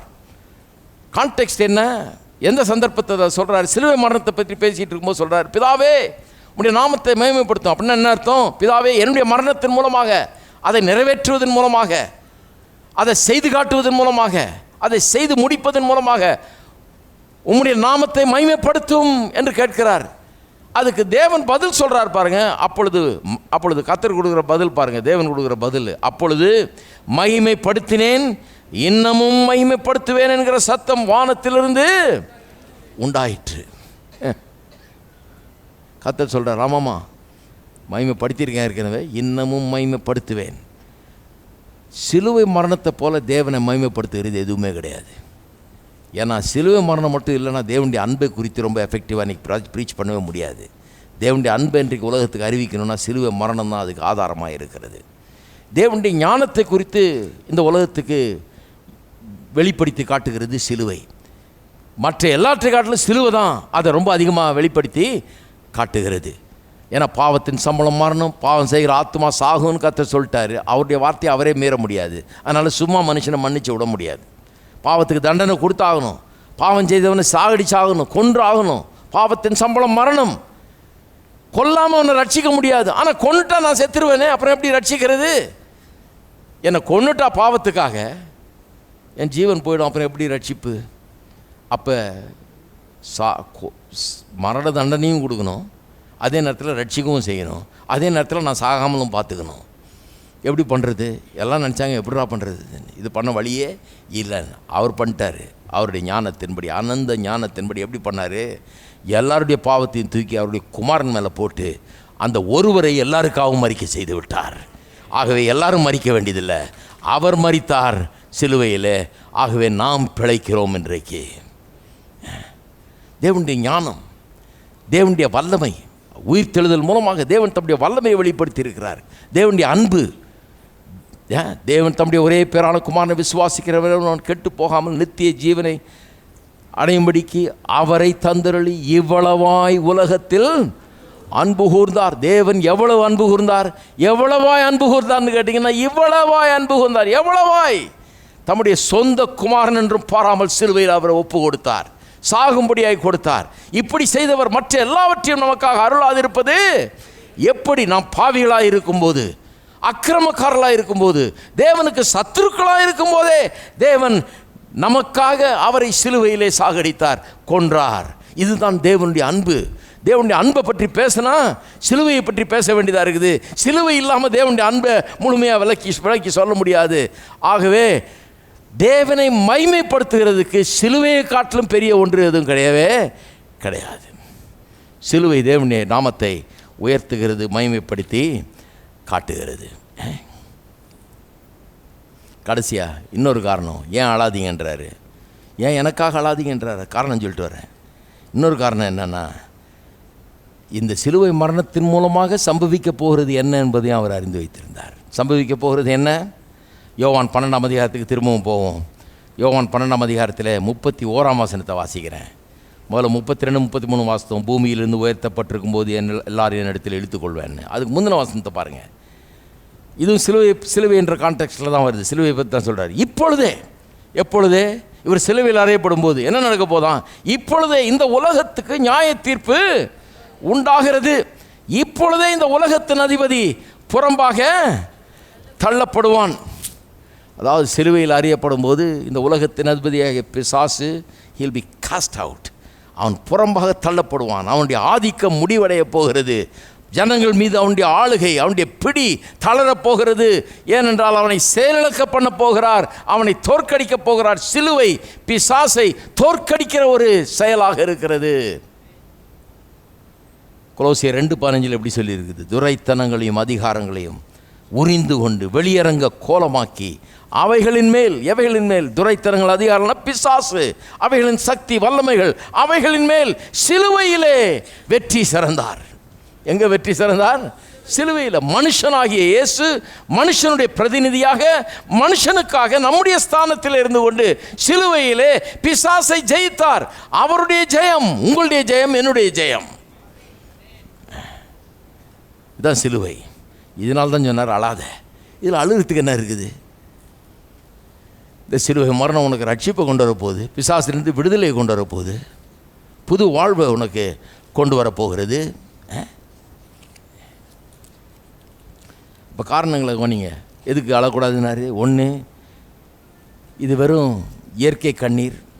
ஒரு மனுஷன் இன்னொருத்தருடைய கஷ்டத்தை பார்த்து அழுகிற கண்ணீர், அது பிரயோஜனம் இல்லைன்றாரு. அது படலாம், ஆனால் வெறும் அதோடு நிறுத்திடக்கூடாது. அது இருக்கிறது நல்லது, ஆனால் வெறும் அதோடு நின்றக்கூடாது. நிறைய பேர் இன்றைக்கு குட் ஃப்ரைடேக்கு வெறும் அந்த கண்ணீரை மட்டும் விட்டு போயிடுறாங்க. அந்த வருத்தம் மட்டும், என்ன ஆண்டவரை போட்டு இப்படி அடிச்சிட்டாங்களே சிலுவையில். ஆனால் வேறு ஒன்றும் புரியுதில்லை. சிலுவையை பற்றி ஒரு பெரிய வெளிப்பாடு ஒன்றும் கிடையாது. அதனால தான் சொல்கிறார் அழாத, திங்க் பண்ணு, யோசிச்சுப்பார் என்ன நடந்ததுன்றார். அழுகிறது நிறுத்துன்றார். ரெண்டாவது, அதுக்காக தான் நான் வந்தேன், சிலுவையில் சாகிறதுக்காக தான் நான் வந்தேன், ஏன் அழுகிற அப்படின்றாரு. மூணாவது, அங்கே என்ன நடக்குதுன்னு அவருக்கு தெரியுது. பிதாவின் சித்தம் அங்கே நடக்குது, மனுஷருடைய சித்தம் அல்ல, பிதாவின் சித்தத்தின்படி நடக்குது, அதனால் அழாதீங்கன்றாரு. நாலாவது, பிதா மகிமைப்பட போகிறார், அதனால் அழாதீங்கன்றார். அஞ்சாவது, அவர் சொல்கிறாரு இந்த சிலுவை மரணத்தின் மூலமாக பிசாசு தோற்கடிக்க போகிறான், அதனால் அழாதீங்கன்றார். சொல்லிட்டு சொல்கிறாரு எனக்காக அழாதீர்கள்னு சொல்லிட்டு உங்களுக்காகவும் உங்கள் பிள்ளைகளுக்காகவும் அழுங்கள்ன்றார். இதை கொஞ்சம் கவனிப்போம். அழாதீங்கன்னு ஏன் சொன்னார்னு சொல்லியாச்சு, விளங்கிடுச்சு. ஏன் அழுங்கள்னார்? உங்களுக்காக அழுங்கள்னு ஏன் சொல்கிறாரு? ஏன் அழுகணும்? நமக்காக நாம் ஏன் அழ வேண்டும்? நமக்காக நாம் ஏன் அழ வேணும்னா, ஒரு மனுஷனுக்கு வெறும் இந்த இயற்கை கண்ணீர் தான் வருதுன்னு இயேசுவின் சிலுவையை பார்த்த உடனே அவர் பட்ட பாடுகள், அவர் பட்ட கஷ்டம், அதை நினச்சி வெறும் அவருக்காக மட்டும் நான் கண்ணீர் விடுறவனாக இருந்தால் எனக்கு அவர் யாருன்னே புரியலன்னு அர்த்தம். வெறும் ஐயோ அவரை அடிச்சிட்டாங்களே, ஐயோ அவரை தொங்க விட்டாங்களே, ஐயோ அவர் இப்படி ஆக்கிட்டாங்களே அப்படின்னு கண்ணீர் விடுறவனாக இருந்தால் மற்ற மனுஷனுக்கு எனக்கு வித்தியாசமே கிடையாது. அவர் யாருன்னு எனக்கு புரியலன்னு அர்த்தம். அவர் யார்? நிறைய பேர் சொல்கிறாங்க அவர் பெரிய போதகர், அவர் ஒரு தீர்க்கதரிசி, ஒரு நல்ல மனுஷன், ஒரு மகான், இப்படிலாம் சொல்கிறாங்க. அவர் யார்? வேத வசனம் சொல்லுகிறது அவர் தேவகுமாரன், தேவ ஆட்டுக்குட்டி, மனுஷனுடைய பாவங்களை சுமந்து தீர்க்கிற தேவ ஆட்டுக்குட்டி. சிலுவையில் அவர் பலியானார். தேவகுமாரனாகிய அவர் மாம்ச ரூபம் எடுத்து இந்த உலகத்தில் வந்து உங்களுக்காகவும் எனக்காகவும் சிலுவையிலே பாவத்தையும் சாபத்தையும் சுமந்து செத்தார். அதுதான் அவர்.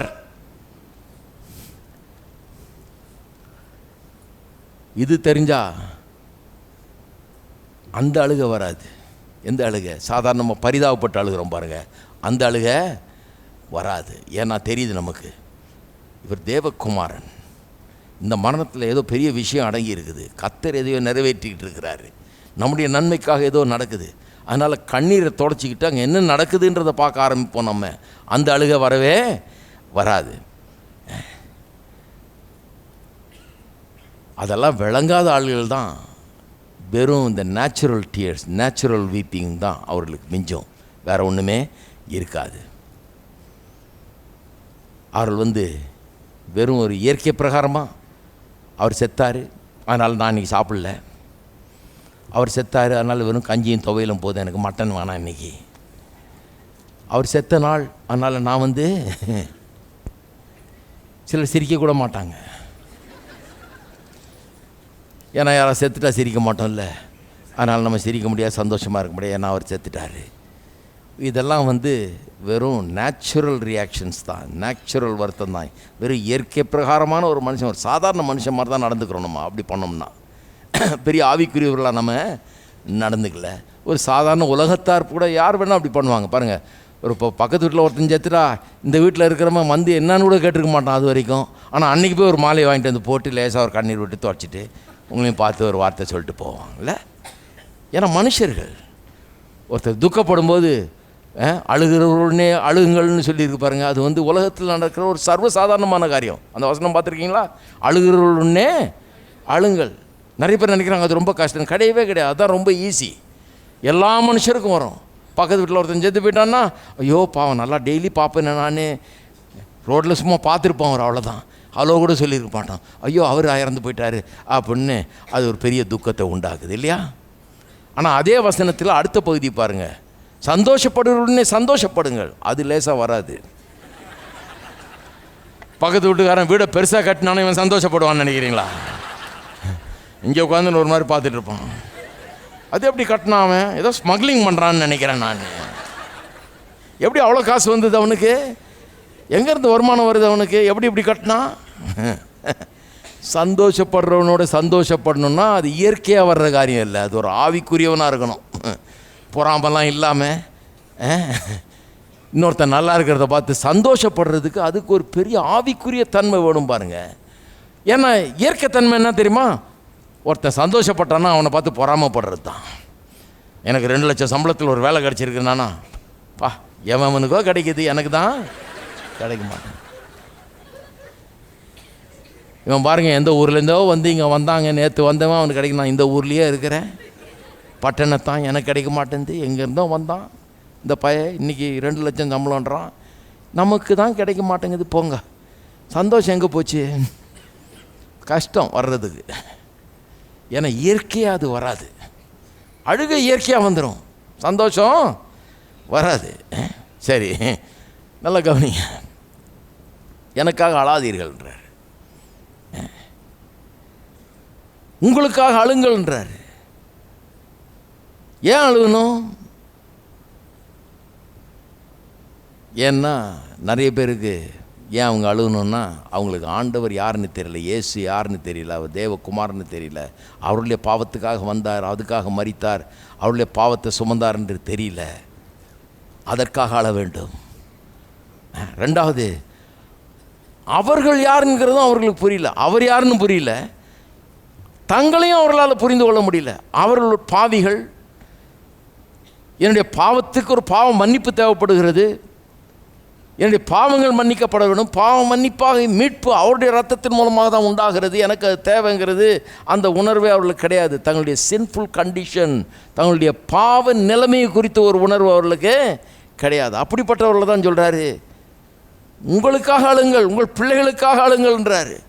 வெறும் எனக்காக என்னை பார்த்து பரிதாபப்பட்டாளாதீங்க. என்னை பார்த்து பரிதாபப்பட்டாலும் என்ன பிரயோஜனம்? நான் தேவனுடைய சித்தத்தின்படி செத்து கொண்டிருக்கிறேன். இதுக்காகவே தான் வந்தேன். நான் பிதாவுடைய நாமம் மகிமைப்பட போகிறது, இது தேவனுடைய சித்தம். நான் 3வது நாளே உயிரோடு எழுந்துருவேன். எதுக்கு அழுதுகிட்டு இருக்கிறீங்கன்றார். என்னை பார்த்து அழாதீர்கள். உங்கள் நிலைமை என்ன?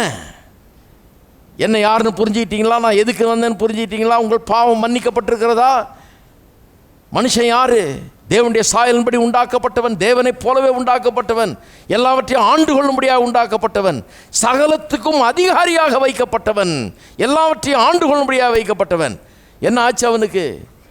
பாவத்தில் விழுந்தது முதற்கொண்டு அவன் விழுந்து போனவன் ஆயிட்டான். அந்த நிலையிலேருந்து உயர்ந்த ஸ்தானத்திலேருந்து கீழே தாழ்ந்து போயிட்டான். ஒன்றும் இல்லாதவன் ஆயிட்டான். பிசாசுக்கும் பாவத்துக்கும் அடிமையாகி போய்விட்டான். நிறைய பேருக்கு அது தெரியல பாருங்கள். அவங்க நினச்சிட்டு இருக்காங்க, ஓஹோன்னு இருக்கிறோம், ரொம்ப சந்தோஷமாக இருக்கிறோம், நல்லா இருக்கிறோம்னு நினச்சிட்டு இருக்கிறாங்க. காணாமல் போனவங்களுக்கு தாங்க காணாமல் போனோன்னே தெரியல. சில நேரத்தில் காணாமல் போனவங்களுக்கு சில நேரத்தில் அது புரியவே புரியாது. அவங்க நினச்சிட்டு இருக்காங்க எவ்ரிதிங் இஸ் ஓகே அப்படின்னு. ஆனால் அவருக்கு தான் தெரியுது, தேவனுக்கு தான் தெரியுது இவர்கள் காணாமல் போனவர்கள்னு. நான் சொல்லியிருக்கேன், அந்த காலத்தில் இங்கே நான் காலேஜில் படிக்கும்போது டெய்லி தாம்பரத்துக்கு ட்ரெயினில் போவோம் பாருங்கள். ஒரு அம்மா ட்ரெயினில் என்ன பண்ணிச்சு, இந்த ஒரு பிள்ளைய வச்சுக்கிட்டு ஏறினது, இறங்கும்போது பிள்ளை இறங்க முடியல, இந்த அம்மா இறங்கிச்சு, அதுக்குள்ளே ட்ரெயின் கிளம்பிடுச்சு. சின்ன பிள்ளை பாருங்கள், ட்ரெயின் கிளம்பிடுச்சு. இந்த பையன் பேப்பேன்னு முழிக்கிறான். அப்படியே அவனுக்கு ஒன்றும் தெரியல பாருங்கள், சின்ன பையன். அந்த அம்மா ஓன்னு அழுகுது பிளாட்ஃபார்மில் நின்றுட்டு, ஐயோ ஐயோ காப்பாற்றுங்க காப்பாற்றுங்க. நாங்கள் அடுத்த ஸ்டேஷனில் அந்த பையனை இறக்கி வச்சு கொஞ்சம் கூல்ட்ரிங்க் வாங்கி கொடுத்து, கொஞ்சம் சாக்லேட் வாங்கி கொடுத்து, அவன்கிட்ட கொஞ்சம் தமாஷ் பண்ணி பேசிகிட்டு இருக்கிறான். அவன் ஜாலியாக எங்களோட இருக்கிறான். கூல்ட்ரிங்க் கிடச்சா போதும், சாக்லேட் கிடச்சா போதும்னு அவன் நிம்மதியாக இருக்கிறான் பாருங்கள். அவனுக்கு ஒன்றுமே தெரியல, காணாமல் போயிட்டோன்னு தெரியல அவனுக்கு. அம்மாவை விட்டு பிரிஞ்சிட்டோன்னு அவனுக்கு தெரியல. அவங்க அம்மா அடுத்த ட்ரெயினில் வருது பாருங்கள், ஒப்பாரி வச்சுக்கிட்டு ஐயோ ஐயோன்னு அடிச்சுக்கிட்டு வருது. என் பிள்ளைய காப்பாற்றி கொடுத்துக்கலாம் எல்லா காலையும் தொடுது. ஏன்னா அந்த அம்மாவுக்கு தான் தெரியும் இந்த பிள்ளை எவ்வளோ காணாமல் போயிருக்குதுன்னு. அந்த பையன் முழிக்கிறான், என்னத்துக்கு இப்படி அழுகுது அம்மா, அம்மாவுக்கு என்ன கோளாறுன்னு. ஜனங்க இன்றைக்கி அப்படி தான் இருக்கிறாங்க பாருங்கள். இவர்கள் காணாமல் போனவர்கள், இவர்கள் தேவையில் இருக்கிறாங்க, இவங்க பாவத்தில் கிடக்கிறாங்க, பிசாசுக்கும் பாவத்துக்கும் அடிமையாக கிடக்கிறாங்க, எல்லாத்தையும் இழந்துட்டாங்க, ஒன்றும் இல்லாமல் கிடக்கிறாங்கன்றது விளங்கவே மாட்டேங்குது பாருங்கள். விளங்க மாட்டேங்குது. எல்லாம் ஓகேன்னு நினைக்கிறாங்க. ஒருத்தருக்கு ஒருத்தர் சொல்லிக்கிறாங்களா, I am okay, you are okay. ஒருத்தருக்கு ஒருத்தர் சொல்லிக்குவோன்னு. ஒன்றும் ஓகே கிடையாது, எல்லாம் ஒன்றும் எல்லாம் அலங்கோலமாக இருக்குது.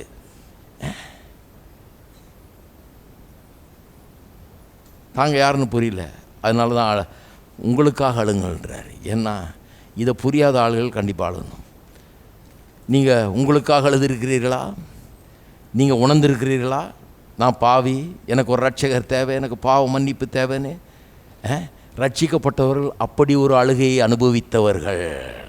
ஏதோ ஒரு காலகட்டத்தில் அதை உணர்ந்திருக்கிறோம். ஐயோ நான் பாவியாக இருக்கிறேனே, தேவனுக்கு முன்னால் தகுதியற்றவனாக இருக்கிறேனே, என்னுடைய பாவத்தினால் நான் கெட்டு போனேனே, எனக்கு ஒரு பாவ மன்னிப்பு அவசியமாச்சே, எனக்கு ஒரு ரட்சகர் தேவையாச்சே, எனக்கு அவர் இறங்கணும், என்னுடைய பாவத்தை மன்னிக்கணும், என்னை புது மனுஷனாக மாற்றணும்னு அந்த தேவையை உணர்ந்து அழுதவர்கள் நாம்.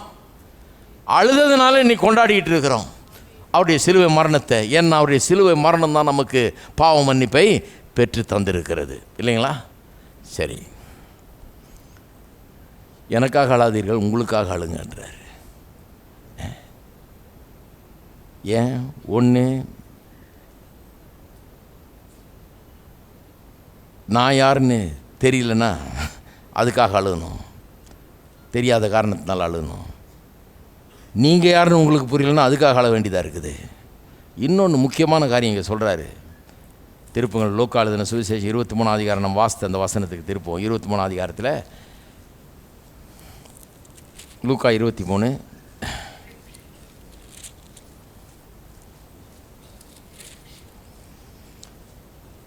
29.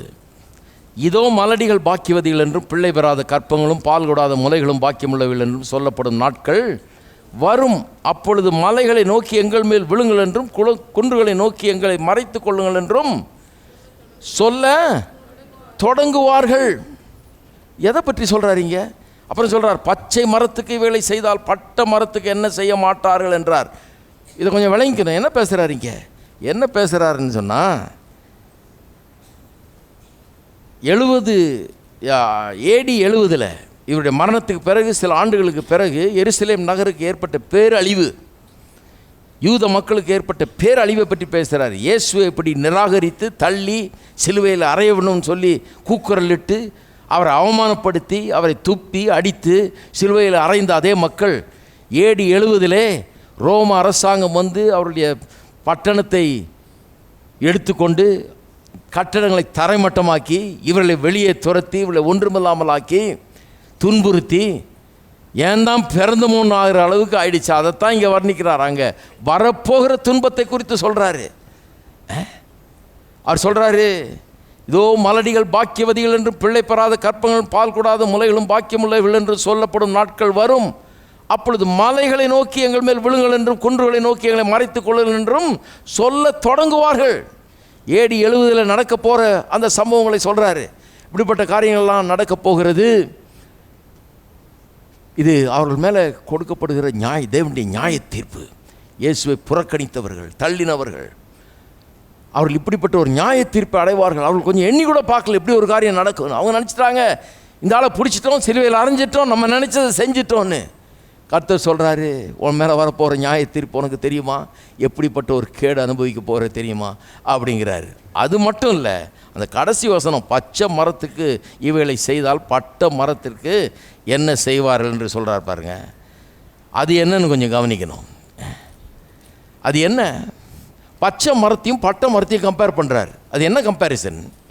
என்ன கம்பேரிசன்னா, இவருடைய பாடுகள், சிலுவை மரத்து பாடுகளையும், மனம் திரும்பாத ஒருவன் மனம் திரும்பாத நிலையிலே சென்று அப்படியே மரித்தான் என்றால் அவனுக்கு என்ன நடக்க போகுது, நித்திய தண்டனை எப்படி அவனுக்கு உண்டாக போகிறது என்பதை குறித்தும் அந்த பாடுகளை குறித்தும் சொல்கிறாரு. அதாவது இயேசுவின் சிலுவை பாடுகளையும், மனம் திரும்பாத ஒரு மனுஷன் அப்படியே நித்தியத்தில் நுழையும் போது, மனம் திரும்பாத நிலையத்தில் நுழையும் போது எப்படிப்பட்ட தண்டனை பாடுகளை அவன் அனுபவிக்கிறான் என்று 2 பாடுகளையும் கம்பேர் பண்ணுறாரு பாருங்க. என்ன சொல்கிறாரு? பச்சை மரம், யார் இவர்? பச்சை பசேல்னு இருக்குது, நல்லா இருக்கிற ஹெல்த்தி மரம் பாருங்கள். ஒரு பாவம் செய்யாதவர், பாவமற்றவர், குற்றமற்றவர், நல்லவர் இவர். இவருக்கே இப்படி பண்ணாங்கன்றார். பச்சை மரத்துக்கே இவைகளை செய்தால் பட்ட மரத்துக்கு என்ன செய்வார்கள்ன்றார்.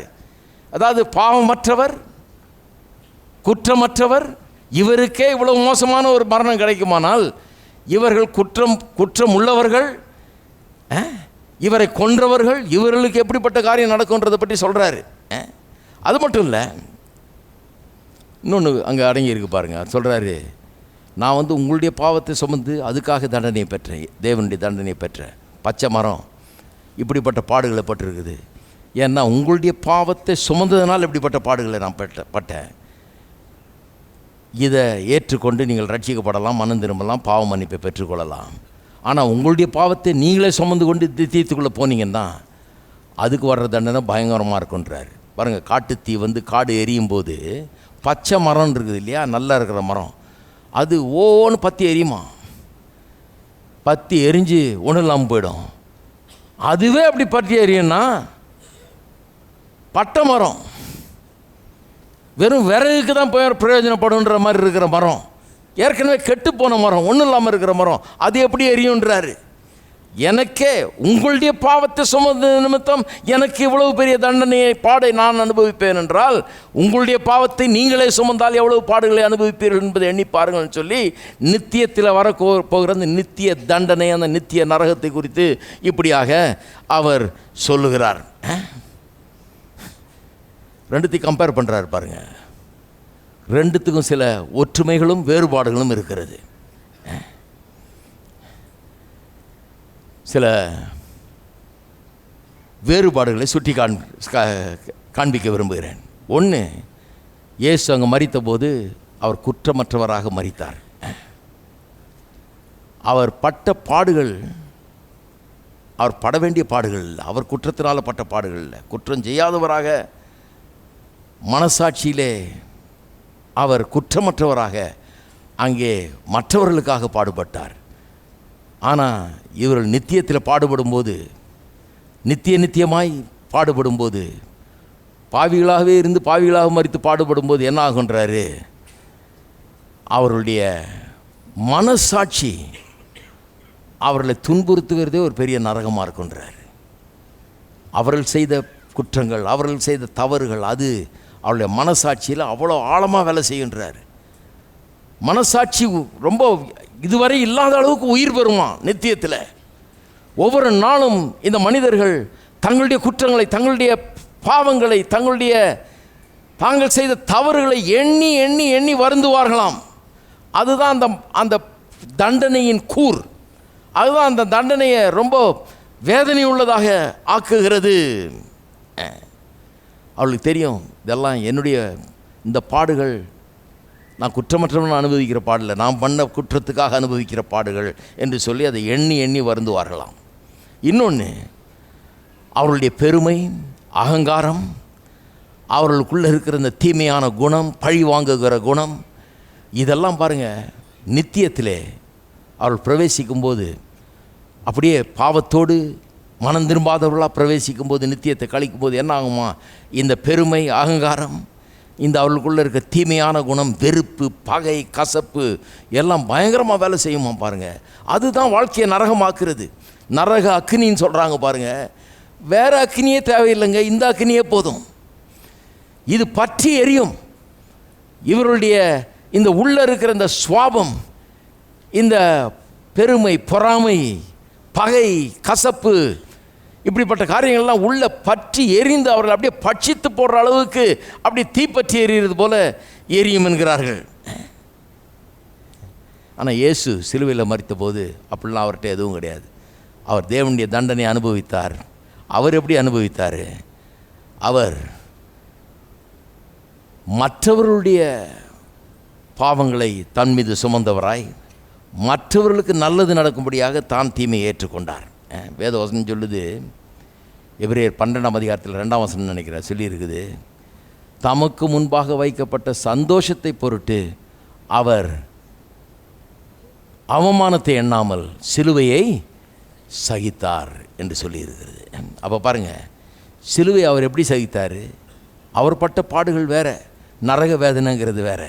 அவர் பட்ட பாடுகள் ரொம்ப அருமையான பாடுகள். ஏன்னா தனக்கு முன்னால் ஒரு சந்தோஷம், இத்தனை பேர் மீட்கப்பட போகிறார்கள், இவ்வளோ பேருக்கு ரட்சிப்பு உண்டாக போகிறது, இவ்வளோ பேருக்கு ஒரு புதிய எதிர்காலம் உண்டாக போகிறது, இவ்வளோ பேருடைய பாவங்கள் மன்னிக்கப்படுகிற போகிறது, நான் மறிக்கிறதுனால இவ்வளவு பேருக்கு ரட்சிப்பு உண்டாக போகிறதுன்னு அப்படி தமக்கு முன் வைக்கப்பட்டிருக்கிற அந்த சந்தோஷத்தின் பொருட்டு அவமானத்தை எண்ணாமல் சிலுவையை சகித்தார். அந்த பாடுகள் எவ்வளோ மேல், அது ரொம்ப நல்ல பாடுகள். ஆனால் நரக வேதனைங்கிறது எப்படியா? அப்படிப்பட்ட ஒரு பாடு இல்லை. அது என்னென்னா, இந்த பாடுனால, இவங்க படுற பாடுனால யாருக்கும் நன்மை கிடையாது, யாருக்கும் மீட்பு கிடையாது, யாருக்கும் பாவம் மன்னிப்பு கிடையாது. இவங்க படுற பாடு இவங்களுடைய பாவத்துக்காகவே படுகிற பாடுகள். அதை அவர்களுக்காகவே அவர்கள் பெற்று அனுபவிக்கிறார்கள். அவர்களுடைய பாவங்கள், அந்த பாவங்களுக்கும் அந்த பாடுகளுக்கும் முடிவே இல்லை. பாருங்கள், இயேசு சிலுவையில் தொங்கின போது, சிலுவையில் சொல்லணும்னா வேதனை. நான் சொன்ன மாதிரி உச்சந்தலேருந்து உள்ளங்கால் வரை அடிபட்டு, நொறுக்கப்பட்டு, நிந்திக்கப்பட்டு, அவமானப்பட்டு, எப்படிலாம் பட்டு அங்கே சிலுவையில் மிகுந்த வேதனையோடு சாகிறார் பாருங்கள். சாகும்போது கடைசியாக சொல்கிறாரு, எல்லாம் முடிந்ததுன்றாரு. முடிஞ்சது, அவருக்கு எல்லாம் முடிந்ததுன்னு சொல்ல முடியுது. ஆனால் நித்தியத்திலே தண்டனை அனுபவிக்க போகிறவர்கள், மனம் திரும்பாதவர்கள், அவர்கள் படுகிற பாடுக்கு முடிவே கிடையாது. அவங்க சொல்ல முடியாது எல்லாம் முடிந்ததுன்னு ஒரு நாள் வரப்போகிறதே கிடையாது, முடியவே முடியாது. It's a never ending thing, it's an eternal thing. அதான் சொல்கிறார், பச்சை மரத்துக்கே எப்படின்னா பட்டை மரத்துக்கு எப்படி இருக்கும்ன்றாரு, எனக்கே எப்படின்னா உனக்கு எப்படி இருக்கும்ன்றாரு. ஆகவே நான் இப்பொழுது எதுக்காக மரித்தேன்னு உணர்ந்து அதை ஏற்றுக்கொள், என்னிடத்தில் திரும்பு, மனம் திரும்பு, விசுவாசி, ரட்சிக்கப்படு, மனம் திரும்பு அப்படிங்கிறாரு. சும்மா அழுகிறது நிறுத்திட்டு, சும்மா குட் ஃப்ரைடேங்கிற பேரில் 2 சொட்டு கண்ணீர் செஞ்சுட்டு, சும்மா கஞ்சி 2 டம்ளர் குடிச்சிட்டு துவையல் சாப்பிட்றத விட்டுட்டு நல்லா சிந்தி அப்படிங்கிறாரு. என்ன சிந்திக்கணும்? நான் யார்? நான் எப்படிப்பட்ட நிலையில் இருக்கிறேன்? இயேசு யார் என்பது எனக்கு தெரியுதா? என்னுடைய பாவங்களை பற்றி நான் உணர்ந்துட்டேனா? இயேசுவண்டை திரும்பிட்டேனா? மனம் திரும்பிட்டேனா? என்னுடைய நித்தியத்தை நான் தேவனோடு கழிக்க போகிறேன்னா? என்னுடைய நித்தியம் எப்படி இருக்க போகிறது? இதை நினச்சி பாருன்றார். இருக்கீங்களா?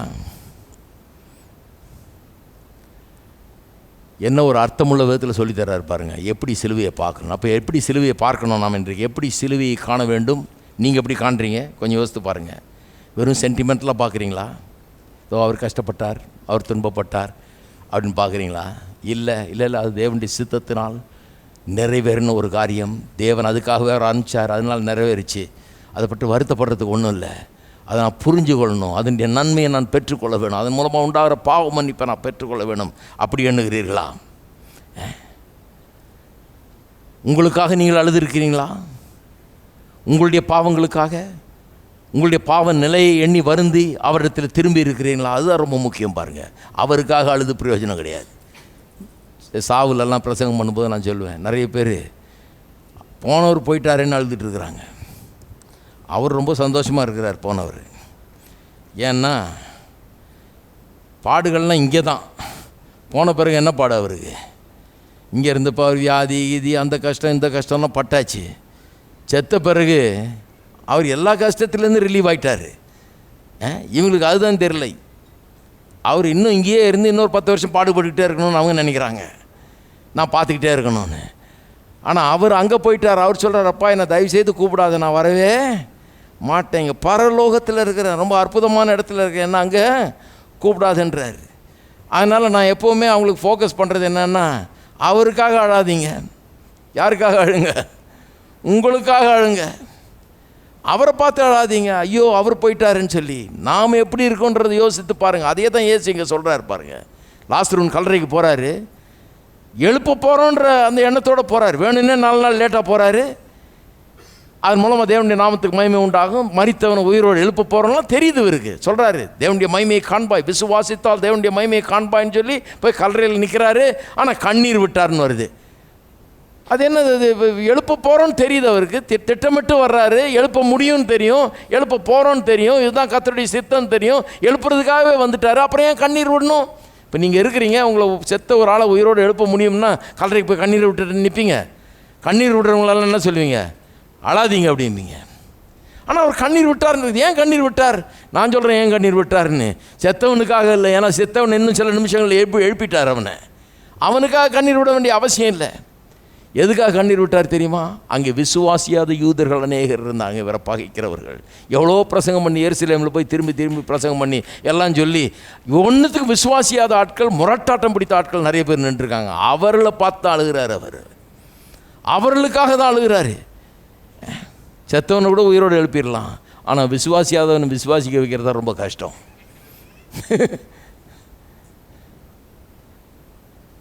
அப்போ அந்த மாதிரி அழுகை தான் சொல்கிறார். எனக்காக அழாதீர்கள், உங்களுக்காக அழுங்கள். உங்களை பற்றி யோசித்து பாருங்கள், என்னை பற்றி யோசித்து பார்க்க. ஏன் பாடுகளை பற்றி பார்க்காதீங்க.